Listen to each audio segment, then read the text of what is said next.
Այս պահին, երբ դուք կարդում եք այս բառերը, ձեր գլխուղեղի նեյրոնները կրակում են միլիոնավոր էլեկտրական ազդանշաններ։ Ձեր սիրտը պոմպավորում է 5 լիտր արյուն ձեր մարմնի միջով, իսկ ձեր թոքերը ներշնչում են օդ, որը պարունակում է թթվածին, ստեղծված միլիարդավոր տարիներ առաջ մեռնող աստղերի ներսում։ Բայց այս ամենի ընթացքում տեղի է ունենում ևս մեկ բան, որի մասին դուք հավանաբար չեք մտածում։ Ձեր մոլորակը, երկիրը, շարժվում է տիեզերքի միջով 30 կմ/վայրկյանում։ Ամեն վայրկյան մենք անցնում ենք տիեզերական տարածության նոր հատված, որտեղ երբեք չենք վերադառնա։ Եվ այս ամբողջ ժամանակ մենք արձակում ենք ազդանշաններ դեպի տիեզերքի խորքերը։ Ռադիոալիքներ, հեռուստահաղորդումներ, ռադարային ճառագայթներ, մեր քաղաքակրթության էլեկտրամագնիսական ստորագրությունը, որը տարածվում է լույսի արագությամբ բոլոր ուղղություններով։ Հարց. Եթե այնտեղ ինչ-որ մեկը կա, եթե տիեզերքում գոյություն ունեն այլ բանական էակներ, ինչու նրանք չեն պատասխանում։ Այս հարցը տանջել է մարդկությանը ավելի քան 7 տասնամյակ, հենց այն պահից, երբ մենք սկսեցինք լսել տիեզերքը։ 1960 թվականին ֆիզիկոս Էնրիկո Ֆերմին Չիկագոյի համալսարանում ճաշի ժամանակ իր գործընկերների հետ քննարկելիս արտագալակտիկական քաղաքակրթությունների հնարավորությունը տվեց մի պարզ, բայց խորը հարց. որտեղ են բոլորը։ Այս հարցը, որը հետագայում կոչվեց Ֆերմիի պարադոքս, ցույց էր տալիս ահռելի հակասություն։ Մեր գալակտիկան պարունակում է 200 միլիարդից ավելի աստղ։ Տիեզերքում կան 2 տրիլիոն գալակտիկաներ։ Նույնիսկ եթե կյանքի ի հայտ գալու հավանականությունը չափազանց փոքր է, թվերը այնքան աստղաբաշխական են, որ տիեզերքը պետք է լի լիներ քաղաքակրթություններով։ Բայց մենք լսում ենք միայն լռություն։ Բացարձակ, անհասկանալի լռություն։ Տասնամյակներ շարունակ գիտնականներ առաջալերը առաջարկել են հարյուրավոր բացատրություններ այս լռությանը։ Գուցե կյանքը չափազանց հազվադեպ է, գուցե բանական քաղաքակրթությունները ինքնաոչնչացվում են նախքան միջաստղային հաղորդակցության տեխնոլոգիա ստեղծելը։ Գուցե նրանք պարզապես չեն ցանկանում կապվել մեզ հետ։ Բայց 2006 թվականին չինացի գրող Լյու Ցսինը իր «Եռամարմին խնդիր» գիտական ֆանտաստիկ վեպում ներկայացրեց մի տեսություն, որը սառեցնում է արյունը երակներում։ Տեսություն, որը բացատրում է ոչ միայն տիեզերական լռությունը, այլև ցույց է տալիս, որ մեր ազդանշանները դեպի տիեզերք արձակելը կարող է լինել մարդկության պատմության ամենամեծ սխալը։ Այս տեսությունը կոչվում է մութ անտառի տեսություն։ Պատկերացրեք անտառ, բացարձակ խավարի մեջ, ոչ լուսին, ոչ աստղեր, ոչ արհեստական լույս։ Այս անտառում ապրում են հարյուրավոր որսորդներ, յուրաքանչյուրը զինված մահացու զենքով։ Յուրաքանչյուր որսորդ գիտի երկու բան. առաջին, անտառը լի է այլ որսորդներով։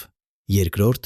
ռեսուրսները, սնունդը, ջուրը, ապաստանը սահմանափակ են։ Յուրաքանչյուր որսորդ շարժվում է լռությամբ, ամենափոքր ձայն չհանելով, քանի որ գիտի, եթե մեկ ուրիշը լսի նրա գտնվելու վայրը, այդ ուրիշը կունենա երկու ընտրություն։ Կամ անտեսել, ռիսկելով, որ առաջին որսորդը կարող է ապագայում սպառնալիք դառնալ, կամ կրակել անմիջապես, վերացնելով պոտենցիալ սպառնալիքը։ Այս անտառում ամենաանվտանգ ռազմավարությունը լռությունն է։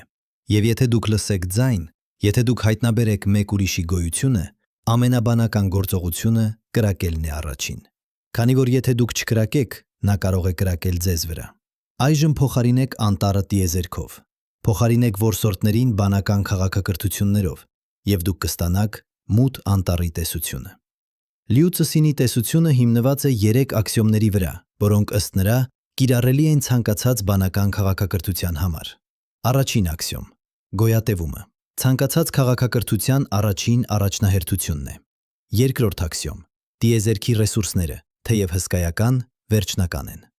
Երրորդ աքսիոմ. կասկածի շղթաները անվերջ են։ Այս վերջին աքսիոմը ամենակարևորն է եւ ամենավտանգավորը։ Ենթադրենք մենք, երկրի քաղաքակրթությունը, ստանում ենք ազդանշան մեկ այլ քաղաքակրթությունից։ Եկեք անվանենք նրանց քաղաքակրթություն A։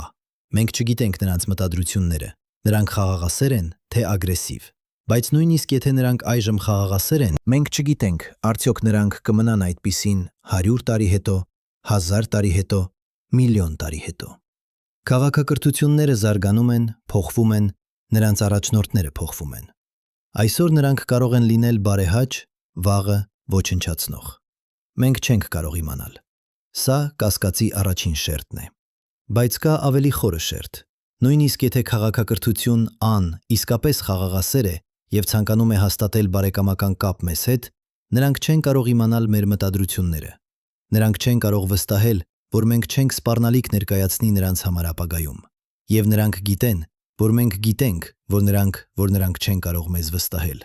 Եվ մենք գիտենք, որ նրանք գիտեն, որ մենք գիտենք։ Այս կասկածի շղթան անverջ է եւ անկոտրում։ Խաղերի տեսության մեջ սա կոչվում է բանտարկյալի դիլեմա, բայց տիեզերական մասշտաբներով, որտեղ հաղորդակցությունը կարող է տևել հարյուրավոր կամ հազարավոր տարիներ, լույսի արագության սահմանափակման պատճառով։ Երբ երկու քաղաքակրթություններ հայտնաբերում են միմյանց, նրանք բախվում են այն բանին, ինչը Լյու Ցսինը անվանում է տեխնոլոգիական պայթյուն։ Քաղաքակրթությունները զարգանում են տարբեր արագություններով։ Քաղաքակրթություն, որը այսօր տեխնոլոգիապես ավելի թույլ է, կարող է 100 տարի հետո դառնալ ավելի զարգացած։ Մարդկությունը 1900 թվականին չուներ ռադիո։ 1945 թվականին մենք ունեինք ատոմային զենք։ 1969 թվականին մենք ուղարկեցինք մարդ լուսին։ Ընդամենը 65 տարում մենք անցանք ձիերից և կառքերից դեպի միջմոլորակային ճանապարհորդություն։ Պատկերացրեք, թե ինչ կարող ենք անել 1000 տարում, միլիոն տարում, եւ եթե մեկ այլ քաղաքակրթություն զարգանում է ավելի արագ, եթե նրանք ունեն տեխնոլոգիական առավելություն, որը մենք չենք կարող նախատեսել, ապա նրանք կարող են մեզ ոչնչացնել, նախքան մենք հասցնենք արձագանքել։ Հետևաբար, մութ անտառի տեսության տրամաբանությունը անողոք է։ Երբ մի քաղաքակրթություն հայտնաբերում է մեկ ուրիշին, նրանք ունեն երկու ընտրություն։ Առաջին ընտրությունը անտեսել եւ հույս ունենալ, որ մյուսը չի սպառնալիք ներկայացնի։ Բայց սա ռիսկային է, քանի որ եթե մյուսը սպառնալիք է, ապա անտեսելը կարող է նշանակել ձեր սեփական քաղաքակրթության վերջը։ Երկրորդ ընտրությունը ոչնչացնել մյուսին անմիջապես, նախքան նրանք դառնան սպառնալիք։ Սա կոչվում է նախազգուշական հարված։ Եվ տիեզերքում, որտեղ հաղորդակցությունը դանդաղ է, որտեղ վստահությունը անհնար է, որտեղ տեխնոլոգիական պայթյունները անկանխատեսելի են, նախազգուշական հարվածը դառնում է միակ բանական ընտրությունը։ Սա բացատրում է Ֆերմիի պարադոքսը։ Տիեզերքը լի է քաղաքակրթություններով, բայց բոլորը լռում են։ Ոչ թե որովհետև նրանք չկան, այլ որովհետև նրանք սովորել են, որ լռությունը գոյատևման միակ ճանապարհն է։ Ցանկացած քաղաքակրթություն, որը բավականաչափ անմիտ է ազդանշաններ արձակելու տիեզերք, ազդանշաններ, որոնք հայտարարում են «մենք այստեղ ենք», ինքն իրեն դարձնում է թիրախ։ Եվ ուրիշ քաղաքակրթություններ, որոնք ավելի հին են, ավելի իմաստուն են, ավելի զգույշ են, կհետևեն այդ ազդանշանին դեպի նրա աղբյուրը և կոչնչացնեն այն։ Ոչ թե ատելությունից, ոչ թե չարությունից, այլ պարզապես որպես նախազգուշական միջոց։ Որովհետև տիեզերքում, ըստ մութ անտառի տեսության, բարությունը և վստահությունը շքեղություններ են, որոնք ոչ մի քաղաքակրթություն չի կարող թույլ տալ։ Այժմ մտածեք մեր մասին։ Մարդկությունը 1952 թվականին Պուերտո Ռիկոյի Արեսիբո աստղադիտարանը սկսեց իր աշխատանքը, դառնալով աշխարհի ամենահզոր ռադիոհեռախոսը։ 1974 թվականին գիտնականները, ներառյալ Ֆրենկ Դրեյքը և Կարլ Սեյգանը, ուղարկեցին Արեսիբո հաղորդագրությունը 3 րոպե տևողությամբ ռադիոազդանշան, որը ուղղված էր դեպի M13 գնդաձև աստղակույտը 25000 լուսատարի հեռավորության վրա։ Այդ հաղորդագրությունը պարունակում էր տեղեկություններ մարդկության, մեր ԴՆԹ-ի, արեգակնային համակարգի և Արեսիբո հեռախոսի մասին։ Մենք բացահայտորեն հայտարարեցինք մեր գոյությունը և մեր գտնվելու վայրը։ Բայց Արեսիբո հաղորդագրությունը միայն սկիզբն էր։ Յուրաքանչյուր հեռուստահաղորդում, յուրաքանչյուր ռադիոհաղորդում, յուրաքանչյուր ռադարային ազդանշան, որը մենք արձակել ենք վերջին 70 տարիների ընթացքում, տարածվել է տիեզերք լույսի արագությամբ։ Այս պահին մեր ազդանշանները հասել են հարյուրավոր աստղային համակարգերի։ Մինչև 2050 թվականը մեր ռադիոազդանշանները կհասնեն հազարավոր աստղային համակարգերի։ Մենք ստեղծել ենք տիեզերական փարոս, որը ճչում է «Մենք այստեղ ենք»։ Եվ եթե մութ անտառի տեսությունը ճիշտ է, մենք հրավիրել ենք մեր սեփական ոչնչացումը։ Լյու Ցսինի վեպում կա մի տեսարան, որը կատարյալ ներկայացնում է այս սարսափը։ Երկրի քաղաքակրթությունը հայտնաբերում է, որ նրանց ազդանշանները ընդունվել են մեկ այլ քաղաքակրթության կողմից։ Այդ քաղաքակրթությունից մի անհատ, որը կարեկցում է երկրին, ուղարկում է նախազգուշական հաղորդագրություն. Մի պատասխանեք, մի պատասխանեք, մի պատասխանեք։ Բայց արդեն ուշ է, ազդանշանը արձակված է, և այժմ երկիրը սպասում է չգիտենալով, արդյոք պատասխանը կլինի բարեկամական ողջույն, թե ոչնչացնող հարված։ Բայց ինչու մութ անտառի տեսությունը այդքան սարսափելի է։ Որովհետև այն վերացնում է մեր ռոմանտիկ պատկերացումները տիեզերական կյանքի մասին։ Տասնամյակներ շարունակ մենք երազել ենք առաջին կապի մասին արտաերկրային քաղաքակրթության հետ։ Մենք պատկերացրել ենք խաղաղ փոխանակում գիտելիքների, մշակույթի, տեխնոլոգիայի։ Մենք հավատացել ենք, որ ցանկացած քաղաքակրթություն, որը բավականաչափ զարգացած է միջաստղային ճանապարհորդության համար, պետք է լինի խաղաղասեր և իմաստուն։ Բայց մութ անտառի տեսությունը ցույց է տալիս, որ հակառակը կարող է լինել ճիշտ։ Որքան ավելի զարգացած է քաղաքակրթությունը, այնքան ավելի լավ նրանք հասկանում են տիեզերքի վտանգները, և որքան ավելի լավ նրանք հասկանում են այդ վտանգները, այնքան ավելի հավանական է, որ նրանք կգործեն նախազգուշական հարվածով։ Մտածեք մարդկության պատմության մասին։ Երբ եվրոպացի հետազոտողները հայտնաբերեցին Ամերիկայի բնիկ ժողովուրդներին, արդյունքը եղավ ոչնչացում։ Ոչ թե որովհետև եվրոպացիները չար էին, այլ որովհետև նրանք ունեին տեխնոլոգիական առավելություն և ցանկություն ռեսուրսների համար։ Երբ ավելի զարգացած քաղաքակրթությունը հանդիպում է ավելի քիչ զարգացածին, պատմությունը ցույց է տվել, որ արդյունքը հազվադեպ է լինում խաղաղ։ Եվ սա միայն մեր մոլորակի վրա է, որտեղ բոլոր մարդիկ կիսում են ընդհանուր կենսաբանական ծագումը, ընդհանուր մշակույթը, ընդհանուր արժեքները։ Պատկերացրեք, թե ինչ կարող է տեղի ունենալ, երբ երկու քաղաքակրթություններ, որոնք զարգացել են լիովին տարբեր աստղային համակարգերում, լիովին տարբեր պայմաններում, հանդիպում են տիեզերքում։ Մութ անտառի տեսությունը նաև բացատրում է մեկ այլ խորհրդավոր երևույթ՝ մեծ զտիչը։ Մեծ զտիչ տեսությունը ենթադրում է, որ տիեզերքում կա մի փուլ, մի զտիչ, որը ամեն քաղաքակրթություն պետք է անցնի, և շատերը ձախողվում են։ Գուցե այդ զտիչը միջուկային պատերազմն է, գուցե կլիմայական աղետը, գուցե արհեստական բանականության անվերահսկելի զարգացումը, բայց մութ անտառի տեսությունը առաջարկում է ևս մեկ զտիչ՝ հայտնաբերումը։ Քաղաքակրթություններ, որոնք բավականաչափ անմիտ են իրենց գոյությունը հայտարարելու, ոչնչացվում են։ Միայն նրանք, ովքեր սովորում են լռել, գոյատևում են։ Եվ սա նշանակում է, որ տիեզերքը լի է քաղաքակրթություններով, բայց բոլորը թաքնված են, բոլորը լռում են, բոլորը վախենում են։ Սա մեզ բերում է ամենավտանգավոր հարցին. արդյոք արդեն ուշ է մեր համար։ Մենք արդեն արձակել ենք մեր ազդանշանները, մեր ռադիոհաղորդումները, մեր հեռուստահաղորդումները, մեր ռադարային ճառագայթները տարածվել են տիեզերք ավելի քան 70 տարի։ Լույսի արագությամբ սա նշանակում է, որ մեր ազդանշանները հասել են 70 լուսատարի շառավղով գնդի ներսում գտնվող բոլոր աստղային համակարգերին։ Այս ծավալում կան մոտավորապես 1500 աստղ։ Եթե նույնիսկ 1%-ը այդ աստղերից ունի մոլորակներ, և եթե նույնիսկ 1%-ը այդ մոլորակներից ունի բանական կյանք, դա նշանակում է, որ մեր ազդանշանները կարող են ընդունվել տասնյակ քաղաքակրթությունների կողմից։ Եվ եթե մութ անտառի տեսությունը ճիշտ է, դա նշանակում է, որ մենք արդեն նշանակված ենք ոչնչացման։ Բայց գուցե կա հույս։ Գուցե մութ անտառի տեսությունը սխալ է։ Գուցե տիեզերքը ավելի բարդ է, քան մի պարզ որսորդ և զոհ դինամիկա։ Գուցե կան քաղաքակրթություններ, որոնք զարգացել են այնքան, որ նրանք այլևս չեն վախենում։ Գուցե կան միջգալակտիկական կազմակերպություններ, տիեզերական մակներ, որոնք պաշտպանում են երիտասարդ քաղաքակրթություններին։ Գուցե տիեզերքի ռեսուրսները այնքան անսահման են, որ մրցակցությունը անիմաստ է։ Սրանք հույսի տեսություններ են, և շատ գիտնականներ հավատում են դրանց։ Բայց կա նաև մեկ այլ հնարավորություն, ավելի մութ, ավելի անհանգստացնող։ Գուցե մենք արդեն դիտվում ենք, գուցե ավելի զարգացած քաղաքակրթություններ արդեն հայտնաբերել են մեզ, արդեն ուսումնասիրում են մեզ, արդեն որոշում են, արդյոք մենք սպառնալիք ենք։ Եվ գուցե նրանք սպասում են, մինչև մենք զարգանանք ավելի, մինչև մենք դառնանք ավելի տեխնոլոգիապես զարգացած, մինչև մենք դառնանք իսկական սպառնալիք։ Եվ այն ժամանակ, երբ մենք հասնենք որոշակի շեմի, երբ մենք դառնանք բավականաչափ վտանգավոր, նրանք կգործեն։ Արագ, անողորմ, վերջնական։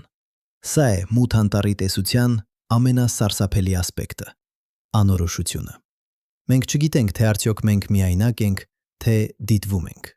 Մենք չգիտենք, թե արդյոք մեր ազդանշանները ընդունվել են, թե անտեսվել։ Մենք չգիտենք, թե արդյոք տիեզերքը բարեհաճ է, թե թշնամական։ Եվ այս անորոշությունը, այս անգիտությունը ավելի վախեցնող է, քան ցանկացած հաստատ պատասխան, որովհետև մութ անտառում, երբ դուք չեք տեսնում ձեր թշնամուն, յուրաքանչյուր ստվեր կարող է լինել սպառնալիք, յուրաքանչյուր ձայն կարող է լինել վտանգ։ Եվ այսպես, մարդկությունը կանգնած է խաչմերուկում։ Մենք կարող ենք շարունակել արձակել ազդանշաններ տիեզերք, հույս ունենալով, որ մենք կհանդիպենք բարեկամական քաղաքակրթության, կամ մենք կարող ենք լռել, թաքնվել, հույս ունենալ, որ մենք չենք նկատվել։ Բայց որով ընտրությունը ճիշտ է, եւ ավելի կարևոր, արդյոք արդեն ուշ է ընտրություն կատարելու համար։ Բայց եկեք կանգ առնենք։ Եկեք վերադառնանք այն պահին, երբ Լյուցը Սինը առաջին անգամ ձևակերպեց մութ անտառի տեսությունը։ 2006 թվականին, երբ Եռամարմի խնդիր վեպը հրատարակվեց Չինաստանում, գիտական համայնքը արձագանքեց խառը զգացմունքներով։ Ոմանք անվանեցին այն հանճարեղ մտքի փորձ, ուրիշներ՝ սարսափելի, բայց տրամաբանական։ Երրորդները պարզապես գիտական ֆանտաստիկա, որը չունի կապ իրականության հետ։ Բայց հարցը, որը տանջում է գիտնականներին մինչ օրս, հետևյալն է. արդյոք մութ անտառի տեսությունը կարող է լինել ճշմարիտ։ Եվ ավելի կարևոր, ինչպես մենք կարող ենք ստուգել այն։ Խնդիրն այն է, որ մութ անտառի տեսությունը գրեթե անհնար է ապացուցել կամ հերքել առանց իրական փորձի։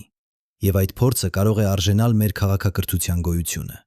Սա նման է հարցին, արդյոք այս կապույտ հաբը թունավոր է։ Միակ ճշգրիտ ճանապարհը պարզելու համար կուլ տալն է։ Բայց եթե այն թունավոր է, դուք երբեք չեք իմանա պատասխանը։ Մարդկությունը գտնվում է նմանատիպ իրավիճակում։ Մենք կարող ենք շարունակել ազդանշաններ ուղարկել տիեզերք, եւ եթե ոչինչ չի պատահում, դա կարող է նշանակել, որ մութ անտառի տեսությունը սխալ է։ Կամ դա կարող է նշանակել, որ մենք պարզապես դեռ չենք հայտնաբերվել։ 1960 թվականին աստղաֆիզիկոս Ֆրենք Դրեյքը սկսեց OSMA նախագիծը, առաջին լուրջ փորձը հայտնաբերելու արտաերկրային բանականության ազդանշանները։ Նա օգտագործեց Արևմտյան Վիրջինիայի Green Bank աստղադիտարանի ռադիոհեռախոսը լսելու երկու մոտակա աստղ՝ Tau Ketos և Epsilon Eridani։ 6 ամիս շարունակ նա լսեց։ Արդյունքը՝ լռություն։ Բացարձակ լռություն։ Բայց Դրեյքը չհուսահատվեց։ Նա ստեղծեց հայտնի Դրեյքի հավասարումը, մաթեմատիկական բանաձև, որը գնահատում է մեր գալակտիկայում հաղորդակցվող քաղաքակրթությունների թիվը։ Դրեյքի հավասարումը ներառում է 7 փոփոխական՝ աստղերի ձևավորման տեմպը, աստղերի տոկոսը, որոնք ունեն մոլորակներ, մոլորակների միջին թիվը, որոնք կարող են պահպանել կյանք, մոլորակների տոկոսը, որտեղ կյանքը իսկապես զարգանում է, կյանքի տոկոսը, որը զարգանում է բանականություն, բանական քաղաքակրթությունների տոկոսների տոկոսը, որոնք զարգացնում են հաղորդակցման տեխնոլոգիա եւ այդ քաղաքակրթությունների միջին կյանքի տևողությունը։ Երբ Դրեյքը առաջին անգամ հաշվարկեց այս հավասարումը, նա ստացավ գնահատական. մեր գալակտիկայում կարող է լինել 10,000-ից մինչև 1 միլիոն հաղորդակցվող քաղաքակրթություն։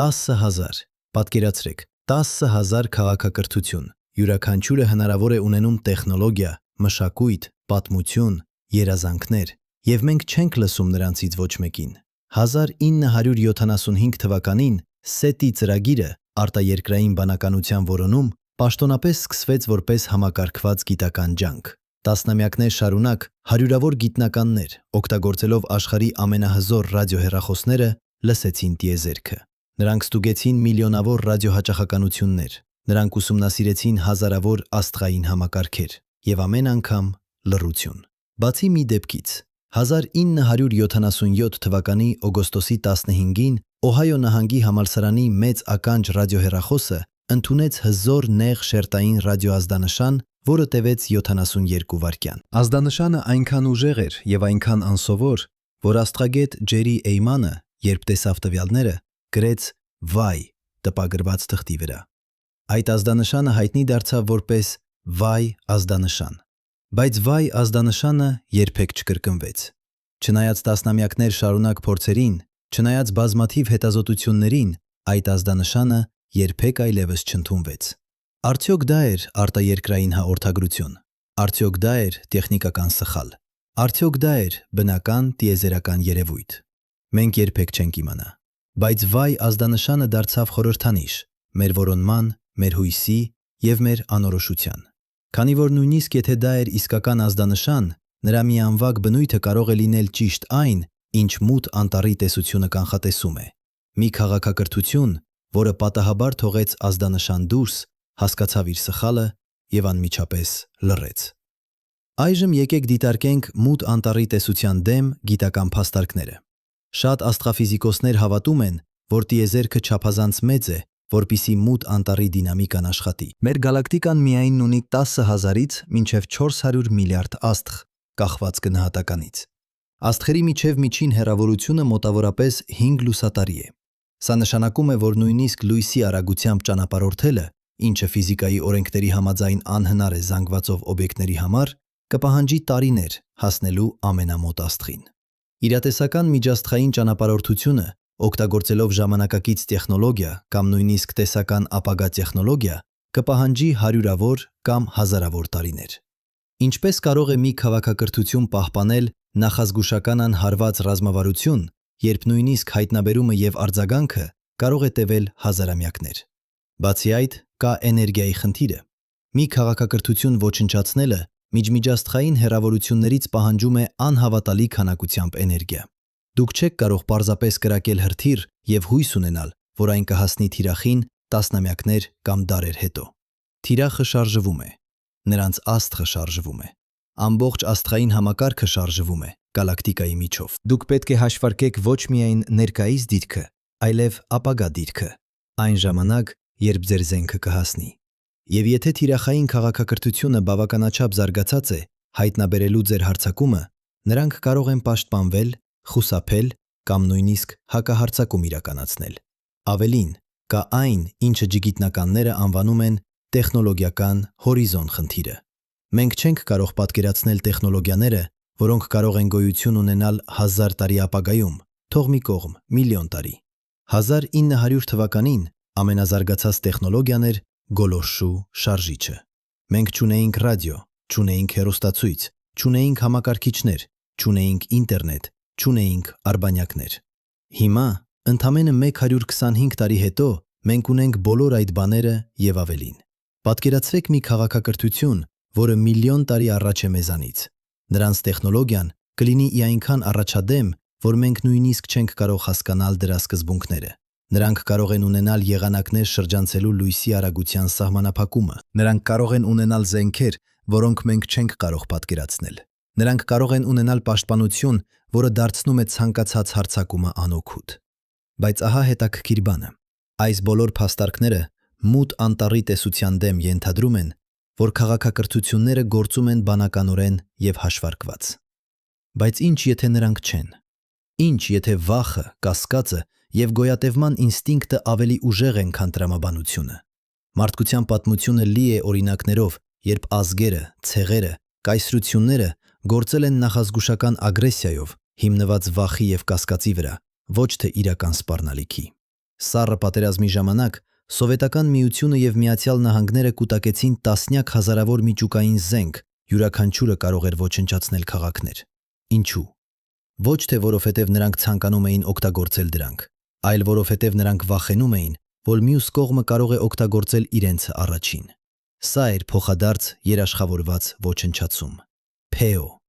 Եվ այն միակ բանը, որը կանխեց միջուկային պատերազմը, եղավ վախը ինքնաոչնչացումից։ Բայց տիեզերքում, որտեղ հաղորդակցությունը դանդաղ է, որտեղ փոխադարձ երաշխավորված ոչնչացումը կարող է չաշխատել, որտեղ մի քաղաքակրթություն կարող է ունենալ տեխնոլոգիական առավելություն, որը թույլ է տալիս նրանց ոչնչացնել մյուսին առանց հետևանքների, մութ անտառի տրամաբանությունը դառնում է ավելի ուժեղ։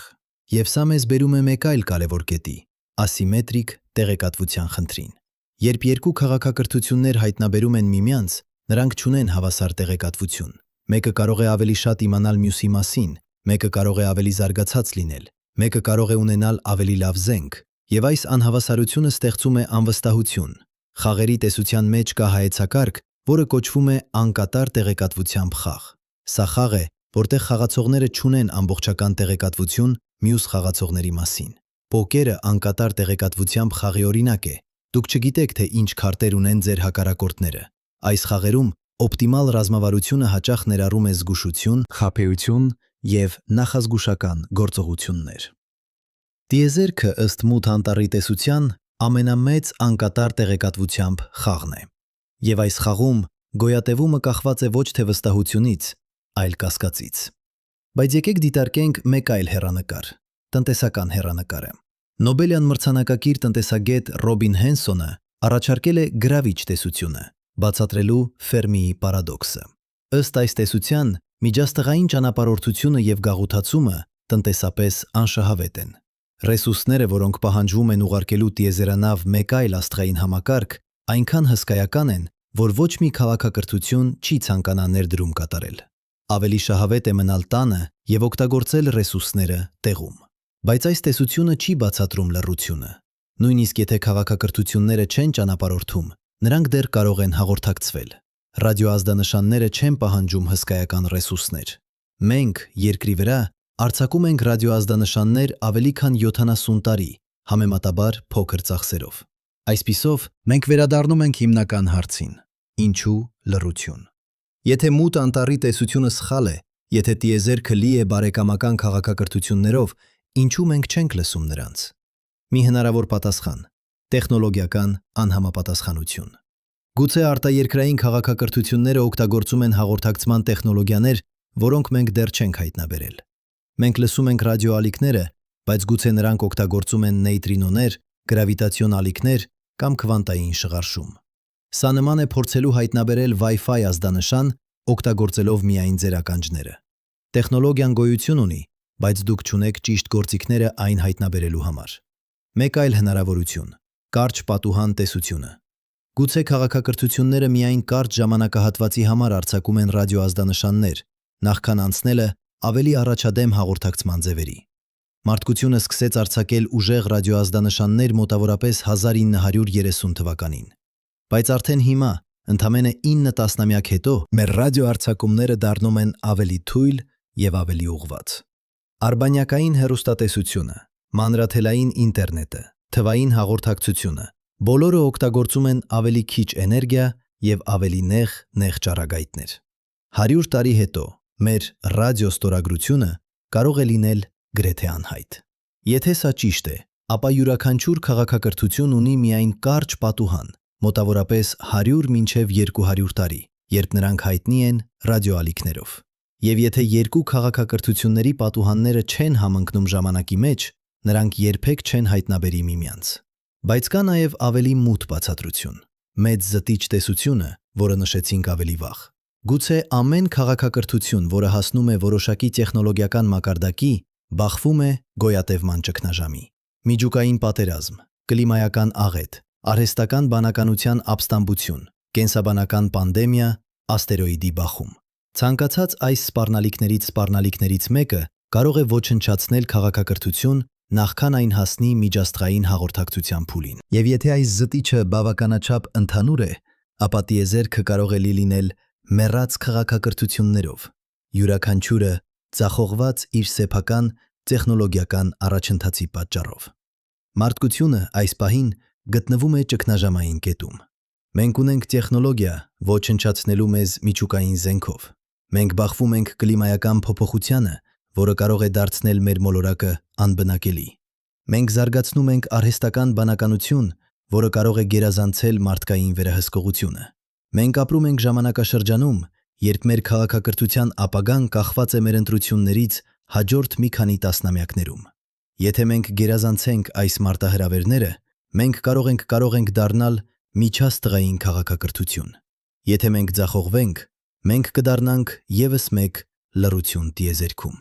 Եվ սա մեզ բերում է մութ անտառի տեսության ամենավտանգավոր հետևությանը՝ ինքնագոյացող մարգարեությանը։ Եթե բոլոր քաղաքակրթությունները հավատում են մութ անտառի տեսությանը, եթե բոլորը վախենում են միմյանցից, եթե բոլորը պատրաստ են կրակել առաջին, ապա տեսությունը դառնում է ճշմարիտ, անկախ նրանից, թե արդյոք այն սկզբում ճիշտ էր։ Սա նման է բանկային խուճապի։ Եթե բոլորը հավատում են, որ բանկը կփլուզվի, և բոլորը փորձում են հանել իրենց փողերը միաժամանակ, բանկը իսկապես կփլուզվի, անկախ նրանից, թե արդյոք այն սկզբում ֆինանսապես կայուն էր։ Նմանապես, եթե բոլոր քաղաքակրթությունները գործում են այնպես, կարծես տիեզերքը մութ անտառ է, ապա տիեզերքը դառնում է մութ անտառ։ Բայց կա հույսի ճառագայթ։ Ոչ բոլոր գիտնականներն են համաձայն մութ անտառի տեսության հետ։ Աստղաֆիզիկոս Ջիլ Տարտերը, Սետի ինստիտուտի նախկին տնօրենը, հավատում է, որ տիեզերքը չափազանց մեծ է և չափազանց բազմազան, որպեսզի մի պարզ տեսություն բացատրի ամեն ինչ։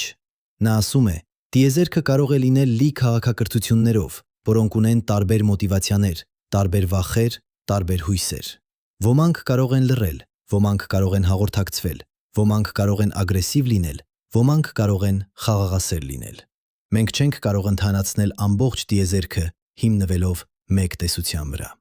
Ավելին, կան գիտնականներ, ովքեր հավատում են, որ ցանկացած քաղաքակրթություն, որը բավականաչափ զարգացած է միջաստղային ճանապարհորդության համար, պետք է լինի գերազանցել իր պարանոիկ փուլը։ Նրանք պետք է սովորել են համագործակցել, կառավարել իրենց ռեսուրսները, լուծել իրենց ներքին հակամարտությունները։ Քաղաքակրթություն, որը դեռ գործում է վախի և ագրեսիայի հիման վրա, հավանաբար չի գոյատևի բավականաչափ երկար, դառնալու միջաստղային։ Սա կոչվում է հասունության ֆիլտր տեսությունը։ Ըստ այս տեսության, միայն հասուն խաղաղասեր քաղաքակրթությունները հասնում են աստղերին։ Եվ եթե սա ճիշտ է, ապա տիեզերքը պետք է լինի բարեկամական քաղաքակրթություններով, ովքեր սպասում են մեզ բարիգալուստ ասելու միջաստղային համայնք։ Բայց ո՞րն է ճշմարտությունը։ Արդյոք տիեզերքը մութ անտառ է, լի վտանգներով և թաքնված որսորդներով, թե այն տիեզերական համայնք է, լի հնարավորություններով և նոր բարեկամներով։ Պատասխանը ցավոք մենք դեռ չգիտենք, և գուցե մենք երբեք չիմանանք, մինչև չլինի չափազանց ուշ։ Քանի որ եթե մութ անտառի տեսությունը ճիշտ է, առաջին անգամ, երբ մենք կիմանանք դրա մասին, կլինի այն պահը, երբ մենք կընդունենք պատասխանը։ Եվ այդ պատասխանը կարող է չլինել այն, ինչ մենք ակնկալում ենք։ Մտածեք այս մասին։ Յուրաքանչյուր վայրկյան մեր ռադիոազդանշանները տարածվում են տիեզերք։ Յուրաքանչյուր վայրկյան մեր էլեկտրամագնիսական ստորագրությունը հասնում է նոր աստղային համակարգերի։ Յուրաքանչյուր վայրկյան մենք հայտարարում ենք մեր գոյությունը ավելի ու ավելի հեռու։ Եվ եթե այնտեղ ինչ-որ մեկը կա, եթե այնտեղ ինչ-որ մեկը լսում է, նրանք հիմա գիտեն մեր մասին։ Նրանք գիտեն, որ մենք այստեղ ենք։ Եվ նրանք որոշում են, ինչ անել մեր հետ։ Հարցը այժմ ոչ թե արդյոք մենք միայնակ ենք տիեզերքում է։ Հարցն այն է, արդյոք մենք ուզում ենք պարզել։ Եվ ավելի կարևոր, արդյոք մենք պատրաստ ենք հետևանքներին։ Քանի որ եթե մութ անտառի տեսությունը ճիշտ է, մեր ազդանշանները կարող են լինել ոչ թե հրավեր դեպի աստղերը, այլ մեր սեփական մահվան դատավճիռը։ Եվ մենք երբեք չենք իմանա, մինչև չլինի չափազանց ուշ։ 1975 թվականի սեպտեմբերի 5-ին ՆԱՍԱ-ն արձակեց Voyager 1 տիեզերանավը։ 10 օր անց Voyager 2-ը։ Այս երկու տիեզերանավերը, որոնք նախագծված էին ուսումնասիրելու արտաքին մոլորակները, կրում էին մի բան անսովոր՝ ոսկե ձայնագրված սկավառակ։ Այս սկավառակը, որը կոչվում էր ոսկե ձայնագրություն, պարունակում էր 113 լուսանկար, տարբեր բնական ձայներ, ալիքներ, քամի, որոտ, թռչունների երգեր, կենդանիների ձայներ, երաժշտություն 55 մշակույթներից և ողջույններ 55 լեզուներով։ Սկավառակի վրա փորագրված էր նաև հրահանգ, ինչպես նվագարկել այն, օգտագործելով համընդհանուր գիտական խորհրդանիշներ։ Սա էր մարդկության հաղորդագրությունը դեպի աստղերը։ Մեր ներկայացումը տիեզերքին։ Մեր հույսը, որ ինչ-որ մեկը, ինչ-որ տեղ, ինչ-որ ժամանակ կգտնի այն և կիմանա, որ մենք գոյություն ունեցանք։ Բայց այժմ, գրեթե 50 տարի հետո, երբ Voyager տիեզերանավերը լքել են արեգակնային համակարգը և մտել են միջաստղային տարածություն, շատ գիտնականներ հարցնում են. արդյոք մենք կատարեցինք սխալ։ Արդյոք մենք պետք է ուղարկեինք այդ հաղորդագրությունը։ Արդյոք մենք պարզապես ստեղծեցինք տիեզերական քարտեզ, որը ցույց է տալիս ճշգրիտ ուղին դեպի երկիր, ցանկացած քաղաքակրթության համար, որը կարող է ունենալ չար մտադրություններ։ Աստղաֆիզիկոս Սթիվեն Հոքինգը մինչև իր մահը 2018 թվականին բազմիցս նախազգուշացրեց մարդկությանը արտաերկրայինների հետ կապ հաստատելու վտանգների մասին։ 2010 թվականին Discovery Channel-ի մի դոկումենտալ ֆիլմում նա ասաց. «Եթե օտարերկրացիները երբևէ այցելեն մեզ, ոչ մի դեպքում չպետք է ընդունել նրանց, քանի որ նրանց կողմից կիրականացվեն բազմաթիվ վտանգներ, որոնցից ամենանշանակալի է մարդկության կործանման վտանգը»։ Արդյունքը կլինի շատ ավելի նման այն բանին, ինչ տեղի ունեցավ, երբ Քրիստոֆոր Կոլումբոսը առաջին անգամ ժամանեց Ամերիկա։ ինչը չավարտվեց լավ բնիկ ամերիկացիների համար։ Հոքինգի տրամաբանությունը պարզ էր. ցանկացած քաղաքակրթություն, որը կարող է ճանապարհորդել աստղերի միջև, պետք է լինի տեխնոլոգիապես այնքան առաջադեմ, որ մենք կլինենք նրանց համար այնպես, ինչպես մրջյունները մեզ համար։ Եվ ինչպես մենք չենք հարցնում մրջյունների թույլտվությունը, երբ քանդում ենք նրանց բույնը, կառուցելու համար ճանապարհ, նմանապես առաջադեմ օտարերկրացիները կարող են չհարցնել մեր թույլտվությունը, երբ նրանք ցանկանան մեր մոլորակի ռեսուրսները։ Բայց Հոքինգի նախազգուշացումները չկանգնեցրին մարդկությանը։ 1909 թվականին ՆԱՍԱ-ն արձակեց Pioneer 10 տիեզերանավը, որը նույնպես կրում էր հաղորդագրություն ոսկեսալիկ, որի վրա փորագրված էր տղամարդու և կնոջ պատկերը, արեգակնային համակարգի դիագրամը և մեր գտնվելու վայրը գալակտիկայում։ 1972 թվականին Pioneer 11-ը։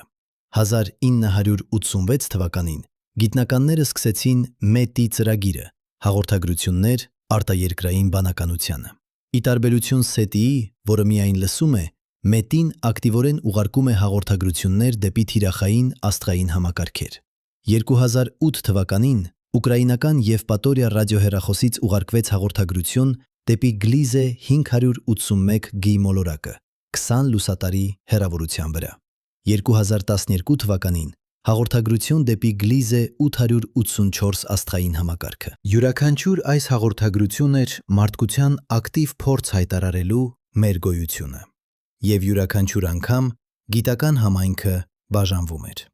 Մի կողմում էին նրանք, ովքեր հավատում էին, որ կապը արտաերկրային բանականության հետ կարող է լինել մարդկության ամենամեծ նվաճումը, բացելով դռներ դեպի նոր գիտելիքներ, տեխնոլոգիաներ, հեռանկարներ։ Մյուս կողմում էին նրանք, ինչպես Հոքինգը, ովքեր հավատում էին, որ մենք խաղում ենք ռուսական ռուլետ տիեզերական մասշտաբներով։ 2015 թվականին խումբ հայտնի գիտնականներ և տեխնոլոգիայի առաջնորդներ, ներառյալ Էլոն Մասկը, ստորագրեցին բաց նամակ, որը կոչ էր անում դադարեցնել MET-ի հաղորդումները։ Նամակում նշվում էր. մենք չգիտենք արտաերկրային քաղաքակրթությունների մտադրությունները, մենք չգիտենք նրանց կարողությունները, մենք չգիտենք նրանց բարոյականությունը, ակտիվորեն հայտարարելով մեր գոյությունը և մեր գտնվելու եղանակները։ Վայրը մենք կարող ենք վտանգի ենթարկել ամբողջ մարդկությունը։ Սա որոշում է, որը չպետք է կայացվի փոքր խմբի գիտնականների կողմից։ Սա որոշում է, որը պետք է կայացվի ամբողջ մարդկության կողմից։ Բայց ահա հետաքրքիր բանը, արդեն ուշ է։ Մենք արդեն ուղարկել ենք հաղորդագրությունները։ Մենք արդեն արձակել ենք ազդանշանները, Voyager տիեզերանավերը, Pioneer տիեզերանավերը, Arecibo հաղորդագրությունը, MET-ի հաղորդումները և ամենակարևորը, մեր 70 տարվա ռադիո և հեռուստահաղորդումները։ Բոլորը արդեն տիեզերքում են, տարածվում են լույսի արագությամբ, անդադար, անկանգնելի։ Մենք չենք կարող դրանք հետ կանչել, մենք չենք կարող դրանք ջնջել։ Դրանք կշարունակեն ճանապարհորդել տիեզերքում միլիարդավոր տարիներ, նույնիսկ եթե մարդկությունը վաղը անհետանա։ Պատկերացրեք այս սցենարը. 1000 լուսատարի հեռավորության վրա, մի մոլորակի վրա, որը պտտվում է կարմիր թզուկ աստղի շուրջ, գոյություն ունի քաղաքակրթություն։ Նրանք զարգացել են միլիոն տարի առաջ մեզանից։ Նրանք տիրապետում են տեխնոլոգիաներին, որոնք մենք չենք կարող նույնիսկ երևակայել։ Նրանք ունեն զենքեր, որոնք կարող են ոչնչացնել աստղային համակարգեր։ Նրանք ունեն տիեզերանավեր, որոնք կարող են ճանապարհորդել լույսի արագությամբ կամ ավելի արագ։ Եվ նրանք լսում են։ Նրանք ունեն հսկայական ռադիոհեռախոսների ցանց, որը ծածկում է ամբողջ գալակտիկան, անընդհատ լսելով, անընդհատ որոնելով նոր քաղաքակրթությունների ազդանշանները։ Մի օր նրանց հեռախոսներից մեկը ընդունում է թույլ ազդանշան։ Ազդանշան, որը գալիս է փոքրիկ կապույտ մոլորակից, որը պտտվում է դեղին աստղի շուրջ, 1000 լուսատարի հեռավորության վրա։ Ազդանշանը պարունակում է պատկերներ երկոտանի էակների, ովքեր կոչում են իրենց մարդիկ։ Ազդանշանը պարունակում է երաժշտություն, ձայներ, լեզուներ։ Ազդանշանը պարունակում է նաև ճշգրիտ տեղեկատվություն այդ մոլորակի գտնվելու վայրի մասին, օգտագործելով պուլսարների դիրքերը որպես տիեզերական GPS։ Այդ քաղաքակրթության առաջնորդները հավաքվում են։ Նրանք վերլուծում են ազդանշանը։ Նրանք գնահատում են սպառնալիքը։ Նրանք տեսնում են, որ այս մարդիկը դեռ պրիմիտիվ են։ Նրանք նոր են սկսել տիրապետել միջուկային էներգիային։ Նրանք նոր են սկսել ուղարկել տիեզերանավեր իրենց սեփական աստղային համակարգից դուրս։ Բայց առաջնորդները նաև տեսնում են պոտենցիալը։ Նրանք տեսնում են, որ այս քաղաքակրթությունը զարգանում է արագ, շատ արագ։ Ընդամենը 100 տարում նրանք անցել են ձիերից դեպի տիեզերական ճանապարհորդություն։ Ինչ կարող են նրանք անել 1000 տարում, 10,000 տարում, միլիոն տարում։ Եվ այնտեղ, այդ հեռավոր մոլորակի վրա, այդ առաջադեմ քաղաքակրթության խորհրդարանում սկսվում է բանավեճ։ Ոմանք ասում են, եկեք անտեսենք նրանց։ Նրանք չափազանց հեռու են, չափազանց թույլ են, չափազանց անկարևոր են։ Ուրիշներ ասում են, եկեք կապվենք նրանց հետ։ Եկեք կիսենք մեր գիտելիքները, մեր իմաստությունը, եկեք օգնենք նրանց զարգանալ։ Բայց երրորդ խումբը, ամենազգույշները, ամենափորձառուները, նրանք ովքեր տեսել են այլ քաղաքակրթությունների վերելքը եւ անկումը, ասում են, եկեք վերացնենք սպառնալիքը։ Հիմա, նախքան չափազանց ուշ լինելը։ Եվ ըստ Մութ անտառի տեսության, երրորդ խումբը հաղթում է։ Քանի որ տիեզերքում, որտեղ կասկածի շղթաները անվերջ են, որտեղ տեխնոլոգիական պայթյունները անկանխատեսելի են, որտեղ հաղորդակցությունը դանդաղ է եւ անվստահելի է, միակ բանական ընտրությունը նախազգուշական հարվածն է։ Ոչ թե ատելությունից, ոչ թե չարությունից, այլ պարզապես որպես գոյատևման միջոց։ Եվ այսպես նրանք գործում են։ Գուցե նրանք ուղարկում են ռելատիվիստական սպանիչ, փոքրիկ տիեզերանավ, որը արագացվում է մինչև լույսի արագության 9-10%։ Այս արագությամբ այն կհասնի երկրին մոտավորապես 1100 տարում։ Երբ այն հարվածի մեր մոլորակին, այն կթողարկի էներգիա, որը համարժեք է միլիոնավոր միջուկային ռումբերի։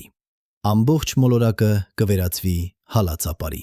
Կամ գուցե նրանք օգտագործում են ավելի նրբագեղ մեթոդ, ինքնավերարտադրվող նանորոբոտներ, որոնք կուտեն ամեն ինչ իրենց ճանապարհին։ Կամ կենսաբանական զենք, որը նախագծված է հատուկ մարդկային դնթի համար։ Կամ նույնիսկ ավելի զարմանալի, նրանք կարող են պարզապես փոխել մեր արեգակի վարքը, առաջացնելով վաղաժամ սուպերնովա։ Բայց ահա ամենասարսափելի մասը։ Մենք երբեք չենք իմանա, որ դա գալիս է։ Ռելատիվիստական սպանիչը ճանապարհորդում է գրեթե լույսի արագությամբ։ Լույսը, որը մեզ կնախազգուշացնի դրա մասին, կհասնի միայն վայրկյաններ նախքան ինքը սպանիչը։ Մենք չենք ունենա ժամանակ արձագանքելու, ժամանակ պատրաստվելու, ժամանակ պաշտպանվելու։ Մի պահ մենք կլինենք այստեղ, մտածելով մեր ապագայի մասին, երազելով աստղերի մասին։ Հաջորդ պահին ոչինչ, բացարձակ ակնթարթային ոչնչացում։ Սա է Մութ անտառի տեսության ամենավախեցնող ասպեկտը՝ անկանխատեսելիությունը։ Մենք չենք կարող պատրաստվել այն բանի, ինչը չենք կարող տեսնել գալիս։ Մենք չենք կարող պաշտպանվել այն բանից, ինչը չենք կարող հասկանալ։ Մենք ապրում ենք տիեզերական ռուլետի խաղում, որտեղ մենք արդեն պտտել ենք անիվը, արդեն դրել ենք մեր խաղադրույքը, եւ հիմա մենք պարզապես սպասում ենք, տեսնելու, թե որտեղ կընկնի գնդակը։ Բայց եկեք դիտարկենք մեկ այլ սցենար, ավելի հուսադրող։ Գուցե Մութ անտառի տեսությունը սխալ է, գուցե տիեզերքը ավելի բարդ է, գուցե կան քաղաքակրթություններ, որոնք զարգացել են այնքան, որ նրանք այլևս չեն վախենում։ Պատկերացրեք քաղաքակրթություն, որը գոյություն ունի 10 միլիոն տարի։ Քաղաքակրթություն, որը տիրապետում է գալակտիկայի էներգիային։ Քաղաքակրթություն, որը կարող է ստեղծել, ոչնչացնել աստղեր ըստ իր կամքի։ Այդպիսի քաղաքակրթության համար երիտասարդ, պրիմիտիվ քաղաքակրթություն, ինչպիսին մենք ենք, չի ներկայացնում սպառնալիք։ Մենք նրանց համար այնպես ենք, ինչպես մրջյունները մեզ համար։ Հետաքրքիր, գուցե նույնիսկ հմայիչ, բայց ոչ վտանգավոր։ Գուցե այդպիսի քաղաքակրթությունները ստեղծել են տիեզերական կանոններ։ Գուցե կա միջգալակտիկական կազմակերպություն, տեսակ, տիեզերական միավորված ազգերի կազմակերպություն, որը պաշտպանում է երիտասարդ քաղաքակրթություններին։ Գուցե կա Prim Directive, ինչպես Star Trek-ում, որը արգելում է առաջադեմ քաղաքակրթություններին միջամտել ավելի քիչ զարգացածների զարգացմանը։ Գուցե տիեզերքը լի է բարեհաճ, իմաստուն էակներով, ովքեր սպասում են, մինչև մենք հասունանանք բավականուն միանալու նրանց համայնքին։ Այդ պահին չեն չափ միանալու նրանց համայնքին։ Սա հույսի տեսությունն է։ Եվ շատ գիտնականներ հավատում են դրան։ Նրանք ասում են, որ ցանկացած քաղաքակրթություն, որը գոյատևում է միլիոնավոր տարիներ, պետք է սովորել է համագործակցել, կիսել, խաղաղ լինել։ Քանի որ ագրեսիվ քաղաքակրթությունները, որոնք գործում են վախի եւ պարանոյայի հիման վրա, հավանաբար ինքնավոչնչացվում են նախքան հասնելը աստղերին։ Նրանք ոչնչացնում են իրենց միջուկային պատերազմներով, իրենց էկոլոգիական աղետներով, իրենց տեխնոլոգիական անզգույշ օգտագործմամբ։ Բայց կա խնդիր այս հույսի տեսության հետ։ Մենք չունենք ապացույք։ Մենք երբեք չենք հանդիպել արտաերկրային քաղաքակրթության։ Մենք երբեք չենք ստացել հաղորդագրություն։ Մենք երբեք չենք տեսել ապացույք տիեզերական համայնքի գոյության։ Այն ամենը, ինչ մենք ունենք, լռությունն է։ Եվ այդ լռությունը կարող է մեկնաբանվել երկու ճանապարհով։ Կամ տիեզերքը իսկապես դատարկ է, եւ մենք միայնակ ենք, կամ տիեզերքը լի է քաղաքակրթություններով, բայց բոլորը լռում են, բոլորը թաքնված են, բոլորը վախենում են։ Եվ եթե երկրորդը ճիշտ է, ապա մութ անտառի տեսությունը կարող է լինել ճշմարիտ։ Մտածեք մարդկության սեփական պատմության մասին։ Երբ եվրոպացի հետազոտողները հայտնաբերեցին Ամերիկայի բնիկ ժողովուրդներին, ինչ տեղի ունեցավ։ Ինկաները, ազտեկները, մայաները բոլորը ունեին զարգացած քաղաքակրթություններ, բարդ հասարակություններ, հիանալի ճարտարապետություն, բայց նրանք չունեին տեխնոլոգիական առավելություն։ Նրանք չունեին հրազեն, չունեին պողպատ, չունեին ձիեր։ Եվ երբ եվրոպացիները եկան, նրանք բերին ոչ միայն այդ տեխնոլոգիաները, այլև հիվանդություններ, որոնց նկատմամբ բնիկները չունեին իմունիտետ։ Արդյունքը եղավ աղետալի։ Ըստ գնահատականների, 9-10% Ամերիկայի բնիկ բնակչության մեռավ 150 տարվա ընթացքում եվրոպացիների ժամանումից հետո։ 9-10%։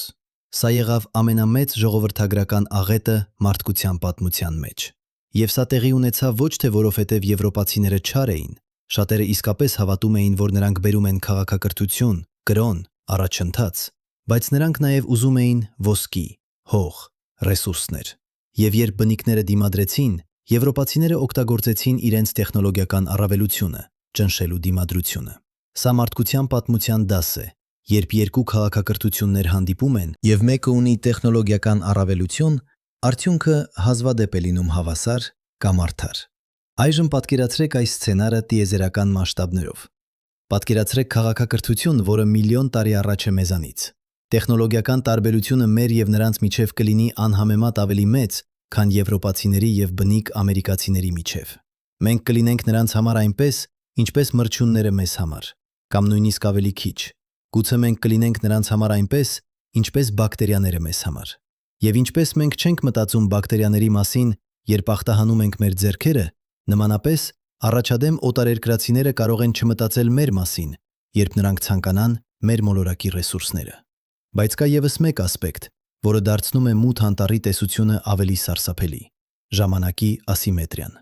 Երբ մենք ուղարկում ենք ազդանշան տիեզերք, այդ ազդանշանը ճանապարհորդում է լույսի արագությամբ։ Եթե մենք ուղարկում ենք ազդանշան դեպի աստղային համակարգ, որը 100 լուսատարի հեռավորության վրա է, այդ ազդանշանը կհասնի այնտեղ 100 տարի հետո։ Եթե այնտեղ ինչ-որ մեկը կա եւ նրանք պատասխանում են անմիջապես,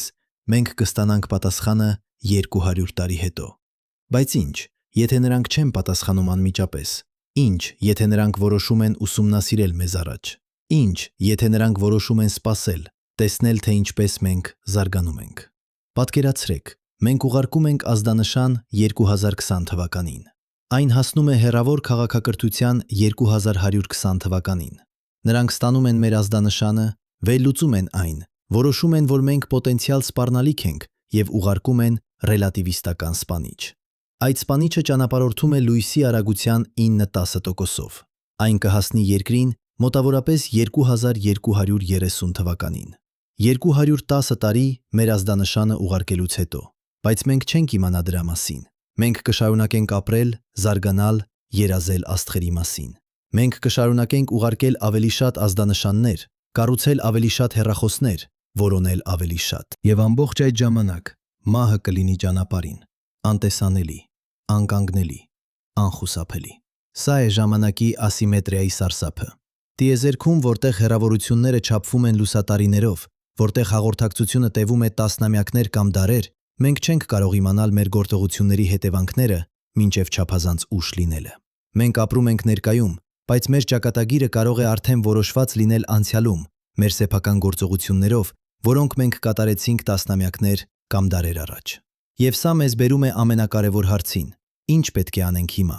Մենք չենք կարող հետ կանչել մեր ազդանշանները։ Մենք չենք կարող ջնջել մեր էլեկտրամագնիսական ստորագրությունը, բայց մենք կարող ենք որոշել, ինչ անել հետագայում։ Մենք կարող ենք որոշել շարունակել ուղարկել ակտիվ հաղորդագրություններ, թե լռել եւ միայն լսել։ Մենք կարող ենք որոշել շարունակել մեր ռադիոարձակումները, թե անցնել ավելի նեղ, ավելի ուղղված հաղորդակցման ձևերի։ 2015 թվականին Միջազգային աստղագիտական միությունը ստեղծեց աշխատանքային խումբ մշակելու եթիկական ուղեցույցներ մետի հաղորդումների համար։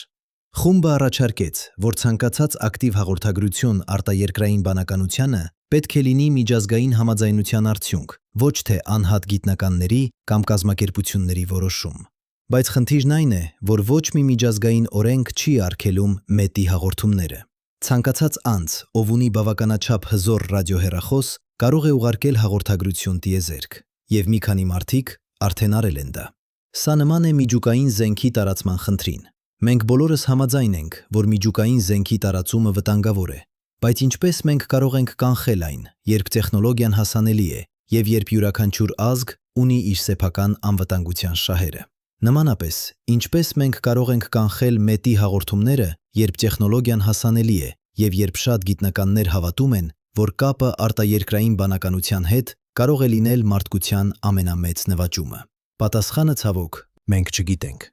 Մենք գտնվում ենք անորոշության մեջ։ Մենք չգիտենք, թե արդյոք մութ անտառի տեսությունը ճիշտ է, մենք չգիտենք, թե արդյոք տիեզերքը լի է վտանգներով, թե հնարավորություններով։ Մենք չգիտենք, թե արդյոք մեր ազդանշանները կբերեն մեզ նոր բարեկամներ,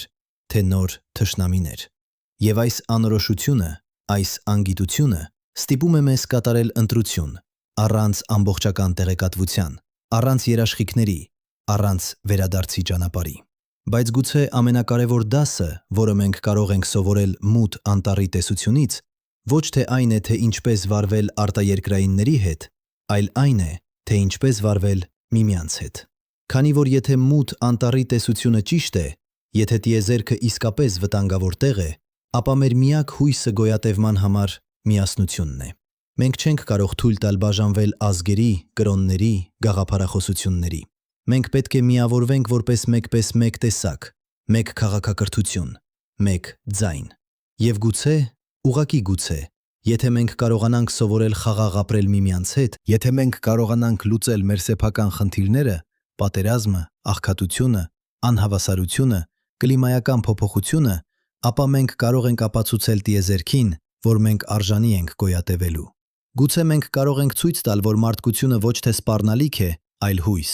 ոչ թե վտանգ, այլ հնարավորություն, ոչ թե մութ անտառի ևս մեկ որսորդ, այլ լույսի փարոս խավարում։ Բայց հիմա եկեք խոսենք այն մասին, ինչի մասին շատերը չեն ցանկանում խոսել։ Եկեք խոսենք այն մասին, ինչը գիտական համայնքը հազվադեպ է ընդունում հրապարակայնորեն։ Եկեք խոսենք այն իրականության մասին, որը մենք բոլորս գիտենք, բայց որից վախենում ենք։ Ես գիտեմ, թե ինչի մասին եք մտածում։ Սա ամենը հնչում է ինչպես գիտական ֆանտաստիկա, սա հնչում է ինչպես պարանոյա, սա հնչում է ինչպես ոչ լուրջ գիտություն։ Եվ դուք ճիշտ եք, մի իմաստով։ Մութ անտառի տեսությունը իսկապես սկսվեց որպես գիտական ֆանտաստիկա։ Լյուդ Սինը գրող է, ոչ թե աստղաֆիզիկոս։ Բայց ահա հետաքրքիր բանը։ Լավագույն գիտական ֆանտաստիկան հաճախ դառնում է գիտական փաստ։ Ժուլ Վերնը գրեց սուզանավների եւ տիեզերական ճանապարհորդության մասին, նախքան դրանք իրականություն դառնալը։ Հերբերտ Վելսը գրեց ատոմային զենքի մասին տասնամյակներ նախքան Մանհեթենի նախագիծը։ Ասիմովը գրեց ռոբոտների եւ արհեստական բանականության մասին, նախքան համակարգիչները գոյություն ունենալը։ Եվ այժմ, տասնյակ տարիներ Լյուցը Սինի վեպը հրատարակելուց հետո, ավելի ու ավելի շատ գիտնականներ սկսում են վերաբերվել մութ անտառի տեսությանը ոչ թե որպես ֆանտաստիկայի, այլ որպես լեգիտիմ գիտական հիպոթեզի։ Ինչու՞։ Քանի որ երբ դուք իսկապես վերլուծում եք թվերը, երբ դուք իսկապես ուսումնասիրում եք տիեզերքի մասշտաբները, երբ դուք իսկապես հասկանում եք խաղերի տեսության տրամաբանությունը, մութ անտառի տեսությունը սկսում է հնչել ոչ թե անհավանական, այլ անխուսափելի։ Եկեք սկսենք փաստերից։ Մեր գալակտիկան, ծիր ճանապարհը, ունի տրամագիծ մոտավորապես 100,000 լուսատարի։ Այն պարունակում է 200 միլիարդից մինչև 400 միլիարդ աստղ։ Ըստ վերջին գնահատականների, մոտավորապես 20 մինչև 25% այդ աստղերից ունեն մոլորակներ բնակելի գոտում։ Այն հեռավորությունը, որտեղ հեղուկ ջուրը կարող է գոյություն ունենալ։ Սա նշանակում է, որ մեր գալակտիկայում կարող է լինել 40 մինչև 100 միլիարդ պոտենցիալ բնակելի մոլորակ։ 40 միլիարդ։ Թող այդ թիվը ներծծվի մի պահ։ Այժմ, նույնիսկ եթե կյանքի ի հայտ գալու հավանականությունը չափազանց փոքր է, ասենք 1 միլիոնից 1, դա դեռ նշանակում է 40,000 մոլորակ կյանքով միայն մեր գալակտիկայում։ Եվ եթե բանական կյանքի զարգացման հավանականությունը 1000-ից 1 է, դա դեռ նշանակում է 40 բանական քաղաքակրթություն։ 40։ Ոչ թե 1, ոչ թե 2, այլ 40։ Եվ սա միայն մեր գալակտիկայում է։ Դիտելի տիեզերքում կա մոտավորապես 2 տրիլիոն գալակտիկա։ Բայց ահա խնդիրը. մենք չենք տեսնում նրանց, մենք չենք լսում նրանց։ 70 տարի սետի ծրագրի, հարյուրավոր միլիոն դոլար ներդրումների, հազարավոր ժամեր դիտարկումների, և մենք չենք գտել ոչինչ։ Ոչ մի ազդանշան, ոչ մի հաղորդագրություն, ոչ մի ապացույց։ Բացարձակ լռություն։ Եվ այս լռությունը, այս մեծ լռությունը, ինչպես գիտնականները այն անվանում են, ավելի ու ավելի անհանգստացնող է դառնում յուրաքանչյուր տարի։ 2015 թվականին ռուս միլիարդատեր Յուրի Միլները հայտարարեց Breakthrough Listen նախագիծը, $100 միլիոն տասնամյա ծրագիր, որոնելու արտաերկրային բանականության ազդանշանները։ Սա եղավ պատմության ամենամեծ և ամենահամապարփակ սետի ծրագիրը։ Նրանք օգտագործեցին աշխարհի ամենահզոր հեռախոսները, Green Bank-ի հեռախոսը խոսը Արևմտյան Վիրջինիայում, Parkes հեռախոսը Ավստրալիայում, Fast հեռախոսը Չինաստանում։ Նրանք ստուգեցին միլիոնավոր աստղեր, միլիարդավոր ռադիոհաճախականություններ։ Եվ ինչ գտան նրանք։ Ոչինչ։ Կրկին լռություն։ Բայց 2019 թվականին տեղի ունեցավ մի բան, որը սարսափեցրեց շատ գիտնականների։ Breakthrough Listen-ը հայտնաբերեց անսովոր ազդանշան, որը գալիս էր Proxima Centauri ուղղությունից, մեր ամենամոտ աստղային համակարգը, ընդամենը 4 լուսատարի հեռավորության վրա։ Ազդանշանը, որը կոչվեց BLC1, Breakthrough Listen Candidate 1, ուներ բոլոր հատկանիշները, որոնք դուք կսպասեիք արհեստական ազդանշանից։ Նեղ հաճախականություն, որը չի գտնվում բնության մեջ, և այն թվում էր, որ տեղաշարժվում է այնպես, ինչպես կսպասվեր մոլորակից, որը պտտվում է աստղի շուրջ։ Գիտական համայնքը սառեց։ Արդյոք սա էր այն։ Արդյոք սա էր առաջին իսկական ապացույցը արտաերկրային բանականության։ Ամիսներ շարունակ գիտնականները վերլուծեցին ազդանշանը։ Նրանք փորձեցին կրկնել դիտարկումը։ Եվ վերջապես, 2021 թվականին նրանք հրապարակեցին իրենց եզրակացությունը։ Ազդանշանը ամենայն հավանականությամբ եղավ Երկրի ռադիոխանգարում։ Հավանաբար մարդկային տեխնոլոգիայից, արբանյակ, ինքնաթիռ կամ հեռախոսային աշտարակ։ Բայց ահա հետաքրքիր բանը։ Ամենայն հավանականությամբ բառը։ Ոչ անպայման, ոչ վերջնականապես, այլ ամենայն հավանականությամբ։ Գիտնականները չկարողացան 100% վստահ լինել, և սա ցույց է տալիս խնդիրը սետիի հետ։ Մենք ապրում ենք աշխարհում, որը լի է ռադիոխանգարումներով։ Յուրաքանչյուր բջջային հեռախոս,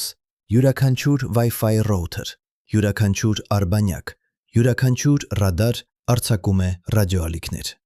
Եվ երբ դուք փորձում եք հայտնաբերել թույլ ազդանշան հազարավոր լուսատարիների հեռավորությունից, այս խանգարումները դարձնում են առաջադրանքը գրեթե անհնար։ Բայց ենթադրենք, որ մենք իսկապես ստանանք անվիճելի ազդանշան։ Ենթադրենք, որ վաղը Breakthrough Listen-ը հայտարարում է, որ նրանք ընդունել են հաղորդագրություն արտաերկրային քաղաքակրթությունից։ Ինչ կտեղի ունենա։ Ով կորոշի ինչպես պատասխանել։ Ով կխոսի մարդկության անունից։ Ով կորոշի ինչ ասել։ 1979 թվականին Միջազգային աստղագիտական միությունը ընդունեց արտաերկրային բանականության հայտնաբերման հետևյալ արձանագրությունները։ Այս արձանագրությունները սահմանում են քայլեր, որոնք պետք է ձեռնարկվեն, եթե հայտնաբերվի արտաերկրային ազդանշան։ Առաջին՝ ստուգել և վերստուգել։ Երկրորդ՝ տեղեկացնել միջազգային գիտական համայնքին։ Երրորդ՝ տեղեկացնել Միավորված ազգերի կազմակերպությանը և հանրությանը։ Չորրորդ՝ չպատասխանել, մինչև միջազգային համաձայնության հասնելը։ Բայց ահա խնդիրը, այս արձանագրությունները կամավոր են, դրանք չեն ունենում իրավական ուժ։ Ցանկացած գիտնական, ցանկացած կազմակերպություն, ցանկացած երկիր կարող է անտեսել դրանք, և ավելին, ինչպես դուք կարող եք հասնել միջազգային համաձայնության, երբ տարբեր երկրներն ունեն տարբեր շահեր, տարբեր վախեր, տարբեր օրակարգեր։ Պատկերացրեք այս սցենարը։ Չինաստանի Fast հեռախոսը ընդունում է հստակ ազդանշան արտաերկրային քաղաքակրթությունից։ Չինական կառավարությունը որոշում է պահել այն գաղտնի, ուսումնասիրել այն առանց միջազգային միջամտության։ Նրանք վերցանում են հաղորդագրությունը, սովորում են նոր տեխնոլոգիաներ, ձեռք են բերում տեխնոլոգիական առավելություն։ մինչդեռ մնացած աշխարհը շարունակում է անգիտության մեջ։ Կամ հակառակը, Միացյալ Նահանգները ընդունում են ազդանշան եւ որոշում են պատասխանել անմիջապես, առանց խորհրդակցելու ուրիշների հետ։ Նրանք ուղարկում են հաղորդագրություն, որը խոսում է ամբողջ մարդկության անունից, բայց որը իրականում ներկայացնում է միայն մեկ երկրի շահերը։ Սա ոչ թե հիպոթետիկ սցենար է, սա իրական վտանգ է։ Քանի որ երբ խոսքը վերաբերում է արտաերկրային կապին, մենք չունենք համաշխարհային կառավարություն, չունենք համաշխարհային արձանագրություն, չունենք համաշխարհային համաձայնություն։ Մենք ունենք 200 երկիր, յուրաքանչյուրը իր սեփական շահերով, իր սեփական վախերով, իր սեփական ձգտումներով։ Եվ սա մեզ բերում է մութ անտառի տեսության ամենավտանգավոր հետևությանը՝ ներքին բաժանումը։ Եթե մարդկությունը չի կարող միավորվել, եթե մենք չենք կարող համաձայնվել այնպիսի հիմնարար հարցում, ինչպիսին է արտաերկրայինների հետ կապը, ապա ինչպես մենք կարող ենք ակնկալել գոյատևել տիեզերական մասշտաբի սպառնալիքների դեմ։ Եթե մենք բաժանված ենք ազգերի, կրոնների, գաղափարախոսությունների, ապա մենք արդեն պարտված ենք։ Բայց եկեք խոսենք ավելի կոնկրետ սպառնալիքների մասին։ Եկեք խոսենք այն մասին, ինչը կարող է իսկապես տեղի ունենալ, եթե մութ անտառի տեսությունը ճիշտ է։ Առաջին սցենարը՝ ռելատիվիստական սպանիչը։ Սա փոքրիկ տիեզերանավ է, որը արագացվում է մինչև լույսի արագության զգալի մասը, ասենք 9-10%։ Այս արագությամբ նույնիսկ փոքրիկ օբյեկտը կրում է անհավատալի քանակությամբ կինետիկ էներգիա։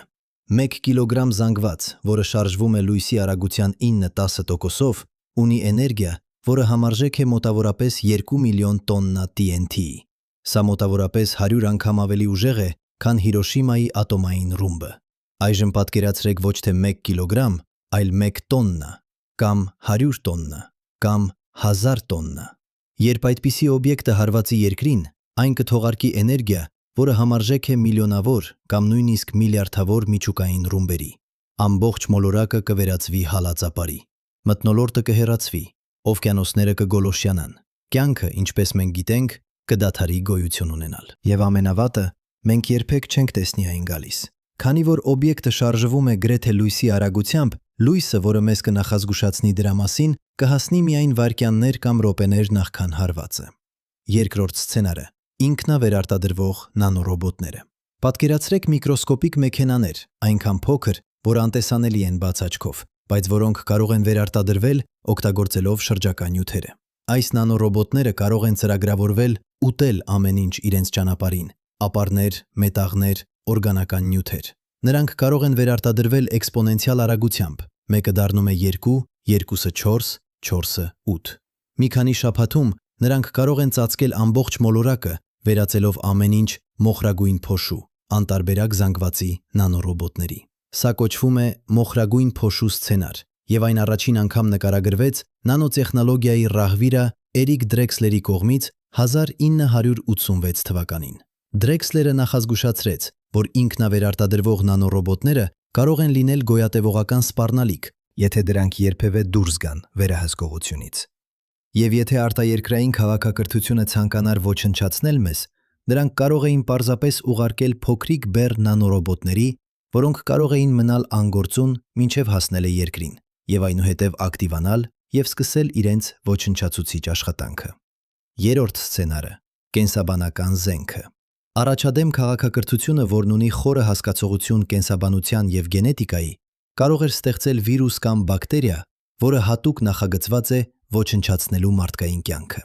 Այս պաթոգենը կարող էր լինել չափազանց վարակիչ, չափազանց մահացու եւ չափազանց դիմացկուն բուժման նկատմամբ։ Այն կարող էր տարածվել ամբողջ աշխարհում շաբաթների կամ ամիսների ընթացքում, ոչնչացնելով մարդկության մեծ մասը նախքան մենք նույնիսկ հասկանանք, թե ինչ է տեղի ունենում։ Եվ ամենավատը, այդպիսի կենսաբանական զենքը կարող էր ուղարկվել ոչ թե տիեզերանավով, այլ պարզապես որպես տեղեկատվություն։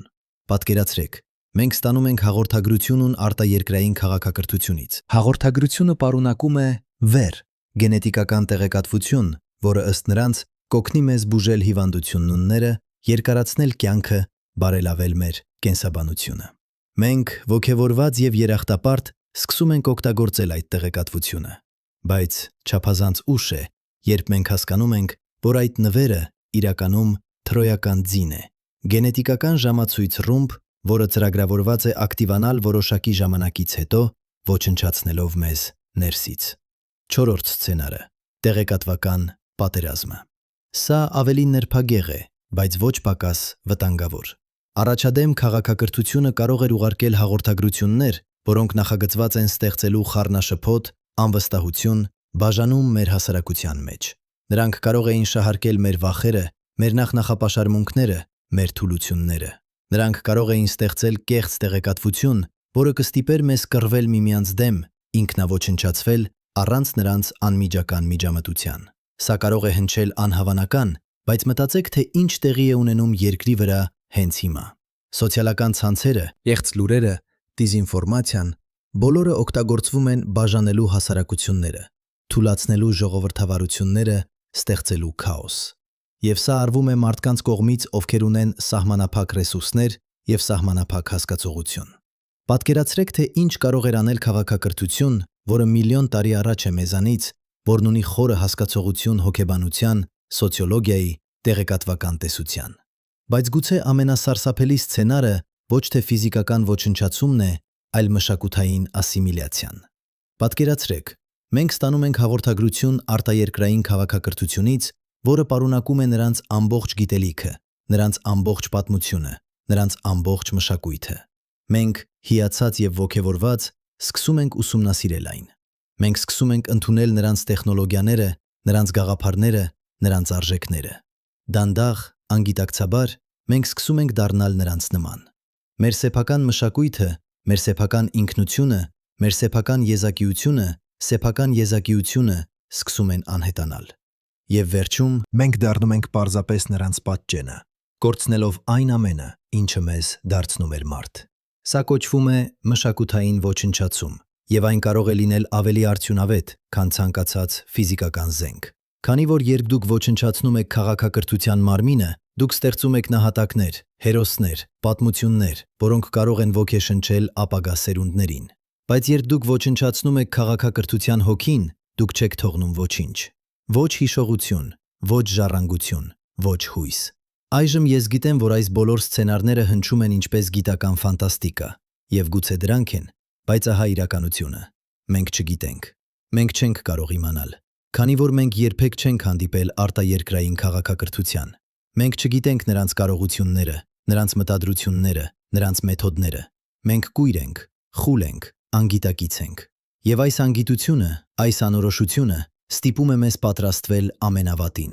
2018 թվականին Միացյալ Նահանգների պաշտպանության նախարարությունը հրապարակեց դասակարգազերծված փաստաթղթեր Advanced Aerospace Threat Identification Program-ի մասին, գաղտնի ծրագիր, որը ուսումնասիրում էր UFO-ների հաշվետվությունները։ Ծրագիրը, որը գործում էր 2007-ից մինչև 2012 թվականները, ուսումնասիրեց տասնյակ դեպքեր, որտեղ ռազմական օդաչուները հաշվետվեցին օբյեկտների մասին, որոնք շարժվում էին անհավանական արագությամբ, կատարում էին անհնար մանևրներ և ցուցաբերում էին տեխնոլոգիա, որը գերազանցում էր ցանկացած հայտնի մարդկային կարողություն։ Պենտագոնը պաշտոնապես հայտարարեց, որ այս օբյեկտները մնում են անհայտ։ Նրանք չեն ասում, որ դրանք արտաերկրային են, բայց նրանք նաև չեն ասում, որ դրանք չեն։ Նրանք պարզապես ասում են մենք չգիտենք։ Եվ այս մենք չգիտենքը, այս պաշտոնական ընդունումը, անգիտության, ավելի անհանգստացնող է, քան ցանկացած հաստատ պատասխան։ Քանի որ եթե Միացյալ Նահանգների ռազմական ուժերը, ամենահզոր և ամենատեխնոլոգիապես առաջադեմ ռազմական ուժը աշխարհում, չեն կարող բացատրել այս երևույթները, ապա ինչ է դա նշանակում։ Արդյոք դրանք գաղտնի ռազմական ծրագրեր են ուրիշ երկրներից։ Արդյոք դրանք բնական երևույթներ են, որոնք մենք դեռ չենք հասկանում։ Թե դրանք ինչ-որ բան ավելին են, ինչ-որ բան, որը գալիս է դրսից, ինչ-որ բան, որը դիտում է մեզ, ուսումնասիրում է մեզ, գնահատում է մեզ։ Եվ եթե դրանք իսկապես արտաերկրային են, եթե դրանք իսկապես տիեզերանավեր են ուրիշ քաղաքակրթություններից, ապա ինչու նրանք չեն կապվում։ Ինչու նրանք պարզապես դիտում են։ Արդյոք նրանք սպասում են ինչ-որ բանի։ Արդյոք նրանք գնահատում են մեզ։ Արդյոք նրանք որոշում են, արդյոք մենք սպառնալիք ենք։ Սա է մութ անտառի տեսության ամենավախեցնող ասպեկտը։ Հնարավորությունը, որ մենք արդեն դիտվում ենք։ Հնարավորությունը, որ որոշումը արդեն կայացվել է։ Հնարավորությունը, որ որոշումը արդեն կայացվել է։ Հնարավորությունը, որ որոշումը արդեն կայացվել է։ Հնարավորությունը, որ որոշումը արդեն կայացվել է։ Հնարավորությունը, որ որոշումը արդեն կայացվել է։ Հնարավորությունը, որ որոշումը արդեն կայացվել է։ Հնարավորությունը, որ որոշումը արդեն կայացվել է։ Հնարավորությունը, որ որոշումը արդեն կայացվել է։ Հնարավորությունը, որ որոշումը արդեն կայացվել է։ Հնարավորությունը, որ որոշումը արդեն կայացվել է։ Հնարավորությունը, որ որոշումը արդեն կայացվել է։ Մութ անտառի տեսությունը սարսափելի է ոչ թե որովհետև այն անհավանական է, այլ որովհետև այն չափազանց հավանական է։ Եվ դուք իսկապես մտածում եք դրա մասին, եւ դուք իսկապես վերլուծում եք տրամաբանությունը, այն սկսում է հնչել ոչ թե որպես մի տեսություն, այլ որպես անխուսափելիություն։ Տիեզերքը 13 միլիարդ 800 միլիոն տարեկան է։ Մարդկությունը որպես տեխնոլոգիապես զարգացած քաղաքակրթություն գոյություն ունի ընդամենը մոտավորապես 200 տարի։ 200 տարի 13 միլիարդ 800 միլիոնից։ Սա նման է 1 վայրկյանի 13 միլիարդ 800 միլիոնից։ 800 միլիոն վայրկյաններում։ Մենք նորեկներ ենք, մենք երեխաներ ենք, մենք նոր ծնված ենք տիեզերական ժամանակի մասշտաբներով։ Եվ եթե կան ուրիշ քաղաքակրթություններ, եթե կան քաղաքակրթություններ, որոնք սկսել են միլիոն տարի առաջ մեզանից, 2 միլիոն տարի առաջ, 10 միլիոն տարի առաջ, ապա նրանք այնքան առաջ են մեզանից, որ մենք նրանց համար այնպես ենք, ինչպես մրջյունները մեզ համար, կամ նույնիսկ ավելի քիչ։ Գուցե մենք նրանց համար այնպես ենք, ինչպես բակտերիաները մեզ համար, կամ նույնիսկ ավելի քիչ։ Եվ եթե նրանք այդքան առաջադեմ են, եթե նրանք ապրել են միլիոնավոր տարիներ, եթե նրանք տեսել են հարյուրավոր կամ հազարավոր ուրիշ քաղաքակրթությունների վերելքը եւ անկումը, ապա նրանք գիտեն ինչ-որ բան, ինչը մենք չգիտենք։ Նրանք սովորել են դաս, որը մենք դեռ չենք սովորել։ Եվ այդ դասը, ըստ Մութ անտառի տեսության, այն է, որ տիեզերքում գոյատևումը պահանջում է լռություն, զգուշություն եւ երբեմն նախազգուշական ագրեսիա։ Սա է իրականությունը, որից մենք վախենում ենք։ Սա է ճշմարտությունը, որը մենք չենք ցանկանում ընդունել։ Քանի որ եթե Մութ անտառի տեսությունը ճիշտ է, ապա մեր բոլոր երազանքները միջաստղային ճանապարհորդության մասին, մեր բոլոր հույսերը տիեզերական համայնքի մասին, մեր բոլոր ֆանտազիաները բարեկամական օտարերկրացիների մասին, բոլորը կեղծ են։ Տիեզերքը ոչ թե հրաշալի տեղ է, լի հնարավորություններով եւ արկածներով, այն վտանգավոր տեղ է,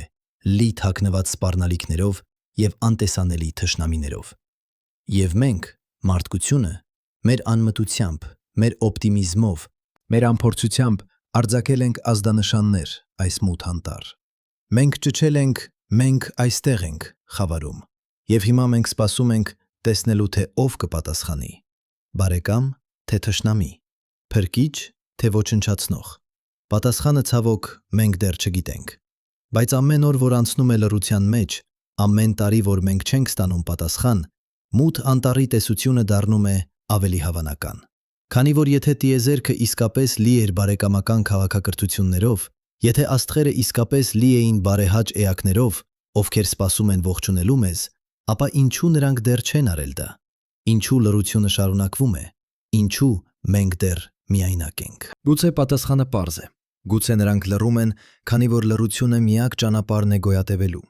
Գուցե նրանք թաքնված են, քանի որ թաքնվելը միակ ճանապարհն է անվտանգ մնալու։ Գուցե նրանք վախենում են, քանի որ վախը միակ բանական արձագանքն է տիեզերքի իրականությանը։ Եվ եթե դա ճիշտ է, եթե Մութ անտառի տեսությունը իսկապես բացատրում է մեծ լռությունը, ապա մենք կանգնած ենք ամենակարևոր ընտրության առաջ մարդկության պատմության մեջ։ Մենք կարող ենք շարունակել ճչալ խավարում, հույս ունենալով լավագույնը, ռիսկելով ամենավատը։ Կամ մենք կարող ենք սովորել դասը, որը միլիոնավոր տարիներ առաջ քաղաքակրթությունները ըստ երևույթին սովորել են։ Մենք կարող ենք լռել, թաքնվել, սպասել։ Բայց արդյոք արդեն ուշ է։ Արդյոք մենք արդեն բացահայտել ենք մեզ։ Արդյոք որոշումը արդեն կայացվել է։ Արդյոք պատասխանը արդեն ճանապարհին է։ Սրանք հարցեր են, որոնց պատասխանները մենք կարող ենք իմանալ միայն ժամանակի ընթացքում։ Բայց մինչ այդ մենք ապրում ենք անորոշության մեջ։ Սպասում ենք խավարում, հույս ունենալով, որ երբ պատասխանը գա, այն կլինի այն, ինչ մենք ցանկանում ենք լսել, ոչ թե այն, ինչից մենք վախենում ենք։ Քանի որ Մութ անտառում, երբ դուք լսում եք ձայն, Դուք երբեք չգիտեք, արդյոք դա բարեկամ է, թե թշնամի, մինչև չափազանց ուշ լինելը։ Բայց հիմա եկեք կանգ առնենք։ Եկեք դուրս գանք վախի, կասկածի, պարանոյայի այս շրջանակից։ Եկեք հարցնենք ինչ-որ բան ավելի խորը, ինչ-որ բան ավելի հիմնարար։ Ո՞վ ենք մենք, որ հարցնում ենք այս հարցերը։ Ինչ է նշանակում լինել մարդ տիեզերքում, որը կարող է լինել մութ անտառ, կամ կարող է լինել ինչ-որ բան ամբողջովին այլ։ Մտածեք այս մասին։ Դուք հենց հիմա, այս պահին, կարող եք նստած լինել ձեր սենյակում, կամ քայլել փողոցում, կամ ճանապարհորդել տրանսպորտով, բայց իրականում դուք շարժվում եք տիեզերքի միջով անհավատալի արագությամբ։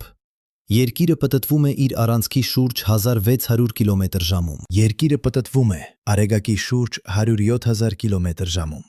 Արեգակնային համակարգը շարժվում է գալակտիկայի միջով 700,000 կմ/ժ-ում, և մեր գալակտիկան ինքը շարժվում է տիեզերքի միջով 2 միլիոն կմ/ժ-ում։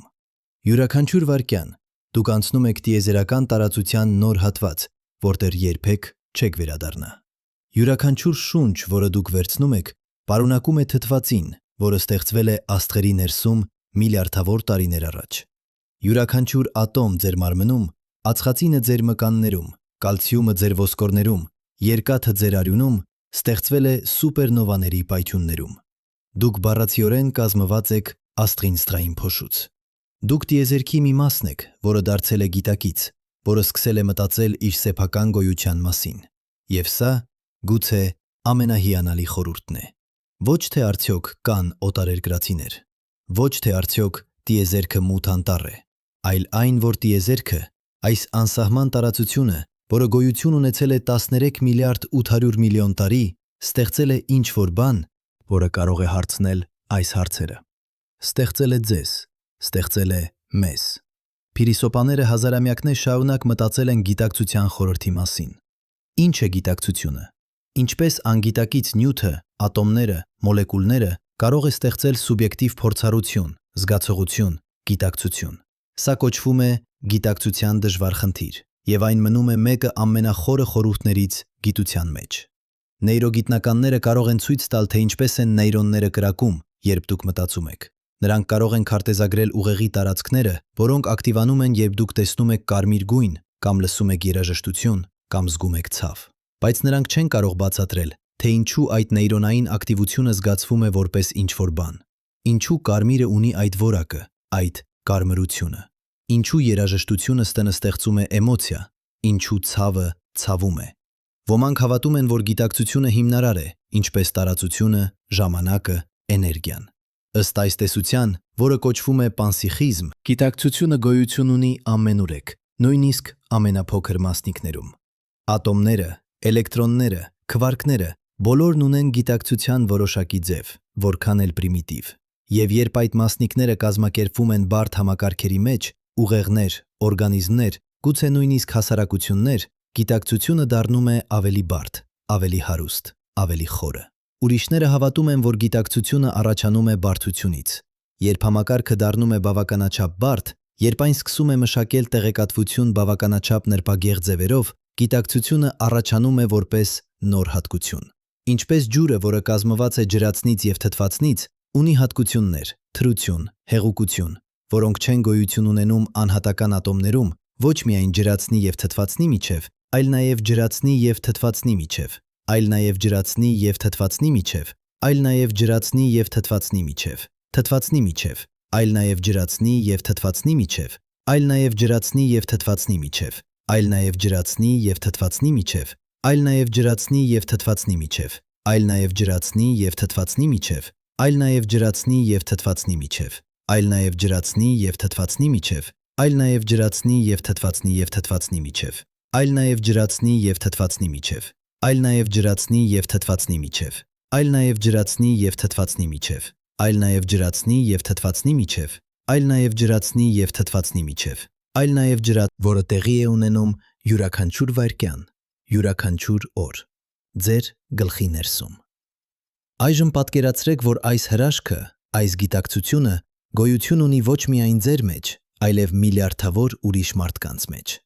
Յուրաքանչյուր անձ, որին դուք հանդիպում եք փողոցում, յուրաքանչյուր դեմք, որը դուք տեսնում եք բազմության մեջ, յուրաքանչյուր ձայն, որը դուք լսում եք, յուրաքանչյուրը տիեզերք է իր մեջ։ Յուրաքանչյուրը ունի իր սեփական մտքերը, իր սեփական երազանքները, իր սեփական վախերը, իր սեփական հույսերը։ Յուրաքանչյուրը տիեզերքի մի մասն է, որը դարձել է գիտակից։ Եվ եթե սա ճիշտ է, երկրի վրա ինչու չի կարող լինել ճիշտ ուրիշ տեղ։ Եթե տիեզերքը կարող էր ստեղծել գիտակցություն այստեղ, այս փոքրիկ կապույտ մոլորակի վրա, ինչու չի կարող այն ստեղծել գիտակցություն ուրիշ տեղ։ Տարբեր ձևերով, տարբեր համակարգերում, տարբեր պայմաններում։ Գուցե գիտակցությունը ոչ թե բացառություն է, այլ կանոն։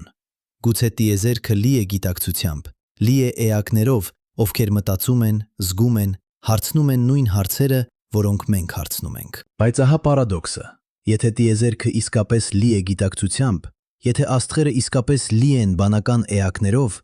ապա ինչու մենք չենք տեսնում նրանց։ Ինչու լռությունը։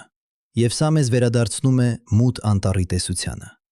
Բայց այժմ այս փիլիսոփայական համատեքստում տեսությունը ձեռք է բերում նոր նշանակություն։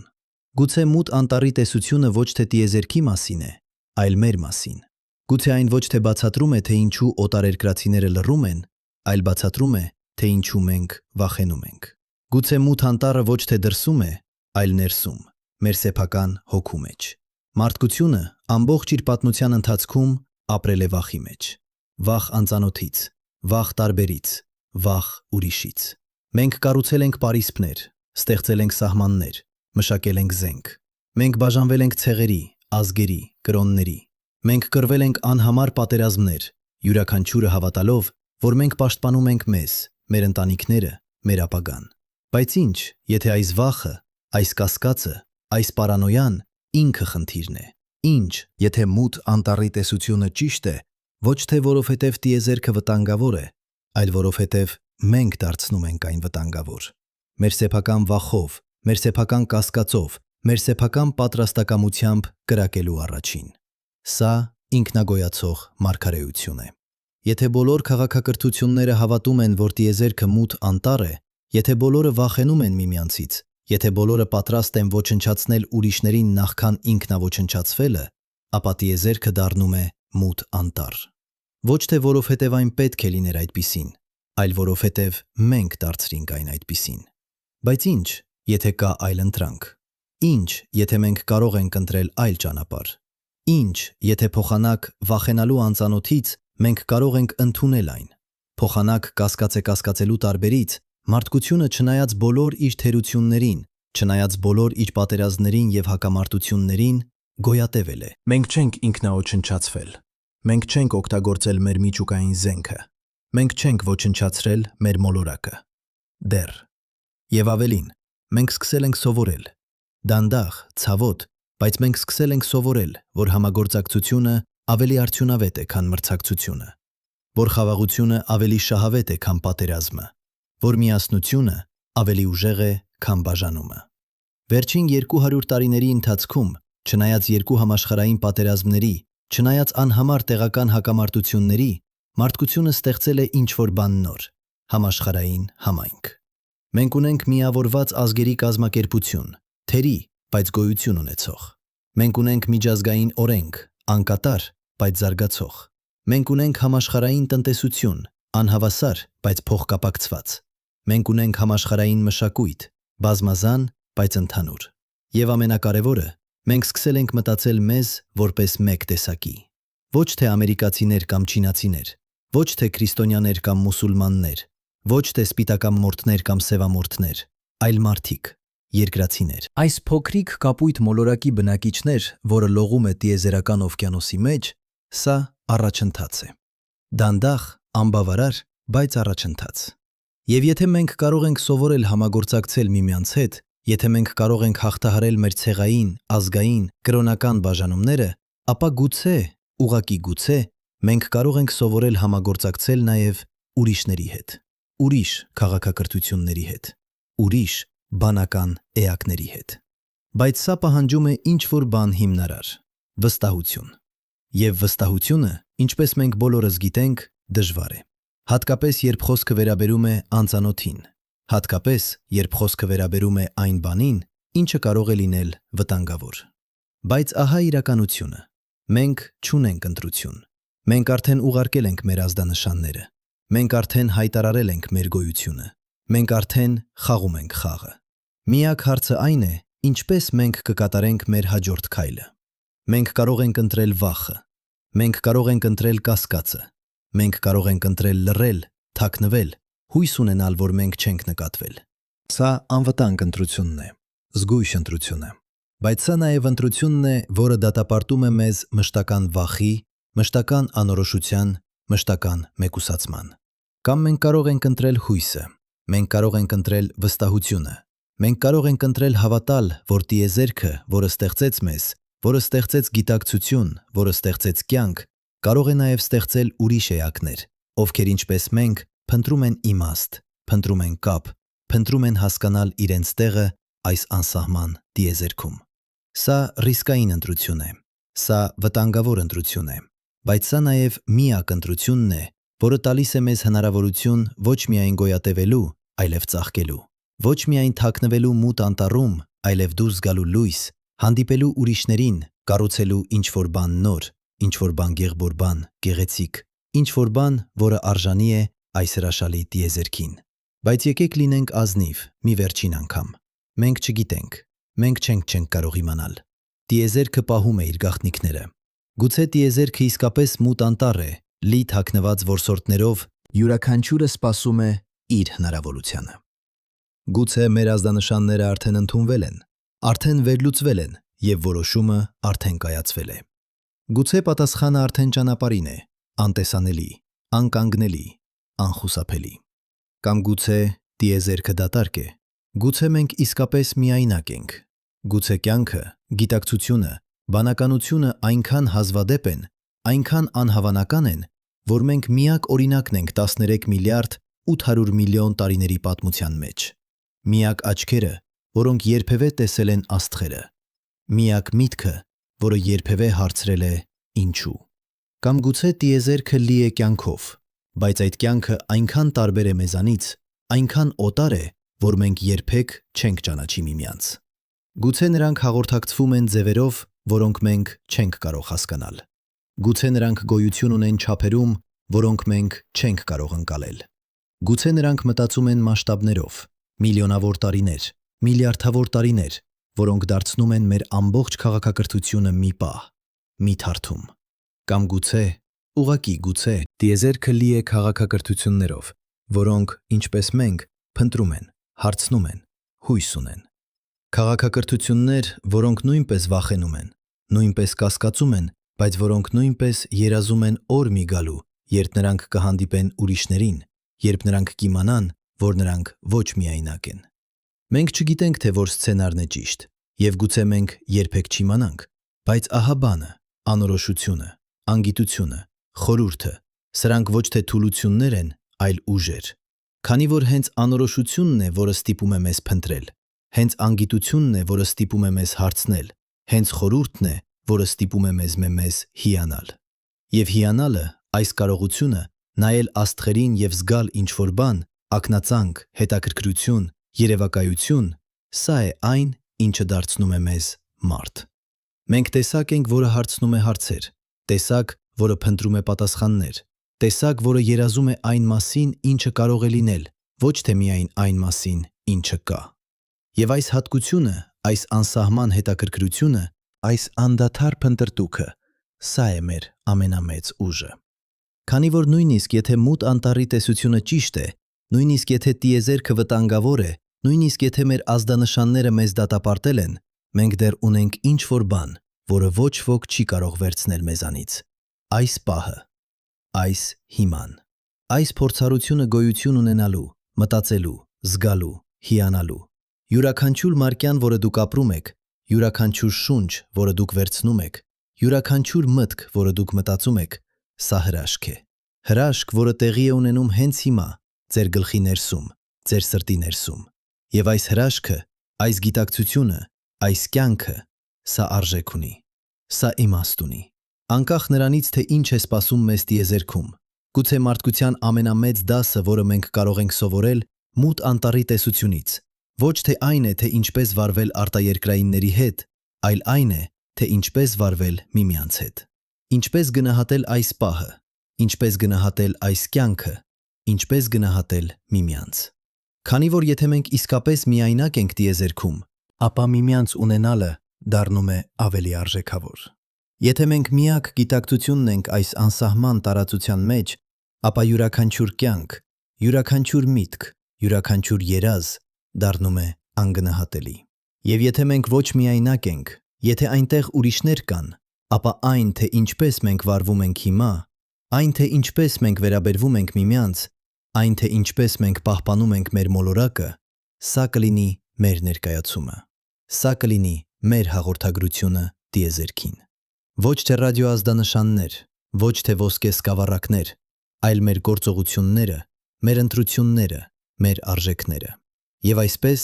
մենք վերադառնում ենք այնտեղ, որտեղից սկսեցինք։ Այս պահին, երբ դուք կարդում եք այս բառերը, ձեր գլխուղեղի նեյրոնները կրակում են միլիոնավոր էլեկտրական ազդանշաններ։ Ձեր սիրտը պոմպավորում է արյուն, ձեր թոքերը ներշնչում են օդ, և ձեր մոլորակը, երկիրը, շարժվում է տիեզերքի միջով 30 կմ/վայրկյանում։ Յուրաքանչյուր վայրկյան մենք անցնում ենք տիեզերական տարածության նոր հատված։ Յուրաքանչյուր վայրկյան մենք արձակում ենք ազդանշաններ դեպի տիեզերքի խորքերը։ Յուրաքանչյուր վայրկյան մենք հարցնում ենք. կա ինչ-որ մեկ այնտեղ։ Եվ յուրաքանչյուր վայրկյան պատասխանը նույնն է՝ լռություն։ Բայց գուցե այդ լռությունը ոչ թե դատարկություն է, գուցե այդ լռությունը լի է հնարավորություններով։ Գուցե այդ լռությունը սպասում է, մինչև մենք պատրաստ լինենք։ Պատրաստ լինենք ոչ միայն լսելու, այլև հասկանալու։ Պատրաստ լինենք ոչ միայն փնտրելու, այլև գտնելու։ Պատրաստ լինենք ոչ միայն հարցնելու, այլև ընդունելու պատասխանը, ինչպիսին էլ որ լինի այն։ Մութ անտառում, երբ դուք լսում եք ձայն, դուք երբեք չգիտեք, արդյոք դա բարեկամ է, թե թշնամի։ Բայց գուցե ճշմարիտ հարցը ոչ թե ով է այնտեղ է, այլ ով եմ ես։ Ով եմ ես այս անսահման տիեզերքում։ Ինչ է իմ տեղը։ Ինչ է իմ նպատակը։ Եվ գուցե պատասխանը պարզ է։ Դուք տիեզերքի մի մասն եք, որը դարձել է գիտասեք։ Դուքից։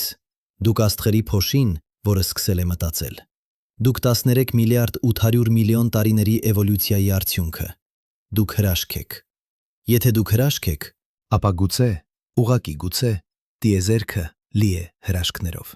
Գուցե յուրաքանչյուր աստղ, յուրաքանչյուր մոլորակ, յուրաքանչյուր ատոմ պարունակում է հնարավորություն, ինչ-որ բանի, որը կարող է դառնալ գիտակից, որը կարող է սկսել հարցնել, որը կարող է սկսել հիանալ։ Եվ եթե սա ճիշտ է, ապա լռությունը ոչ թե վախի նշան է, այլ հարգանքի, ոչ թե թշնամության, այլ զգուշության, ոչ թե դատարկության, այլ սպասելիքի։ Գուցե տիեզերքը սպասում է մեզ։ Սպասում է, մինչև մենք հասունանանք։ Սպասում է, մինչև մենք սովորենք խաղաղ ապրել միմյանց հետ։ Սպասում է, մինչև մում է, մինչև մենք պատրաստ լինենք ոչ միայն վերցնելու, ոչ լև տալու, ոչ միայն նվաճելու, այլև համագործակցելու, ոչ միայն գոյատևելու, այլև ծաղկելու։ Եվ երբ այդ օրը գա, երբ մենք վերջապես պատրաստ լինենք, գուցե լռությունը կխզվի։ Գուցե մենք կստանանք պատասխան,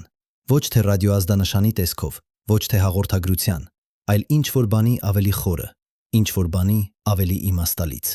Ճանաչման։ Ճանաչում, որ մենք ոչ միայնակ ենք, որ մենք երբեք միայնակ չենք եղել, որ տիեզերքը, այս անսահման տարածությունը լի է կյանքով, լի է գիտակցությամբ, լի է հրաշքներով։ Բայց մինչև այդ օրը մենք ունենք միմյանց, մենք ունենք այս մոլորակը, մենք ունենք այս պահը, և գուցե, ուղղակի գուցե, սա բավական է։ Քանի որ վերջում, անկախ նրանից, թե արդյոք տիեզերքը մութ անտառ է, թե տիեզերական համայնք, անկախ նրանից, թե արդյոք մենք միայնակ ենք, թե շրջապատված ենք ուրիշներով, մեկ բանը մնում է ճշմարիտ։ Մենք այստեղ ենք։ Մենք գոյություն ունենք։ Մենք մտածում ենք, զգում ենք, հիանում ենք։ Եվ այդ ինքնին բավական է։ Բավական է դարձնելու կյանքը արժեքավոր։ Բավական է դարձնելու այս պահը իմաստալից։ Բավական է դարձնելու մեզ, փոքրիկ, կարճատև, անկատար մարդկանց, մի մասը ինչ-որ բանի անսահման, ինչ-որ բանի հավերժական, ինչ-որ բանի գեղեցիկ։ Տիեզերքը, որը ստեղծեց մեզ, տիեզերքը, որը դարձավ գիտակից մեր միջոցով, տիեզերքը, որը հիմա նայում է իր վրա մեր աչքերով և հարցնում է. ով եմ ես, ինչու եմ ես այստեղ, ինչ է սա ամենը նշանակում։ Եվ գուցե պատասխանը ոչ թե այն է, ինչ մենք գտնում ենք դրսում, աստղերում, այլ այն, ինչ մենք գտնում ենք ներսում, մեր սրտերում, կապը, սերը, հույսը։ Մութ անտառը կարող է լինել իրական, բայց մենք կարող ենք լինել լույսը։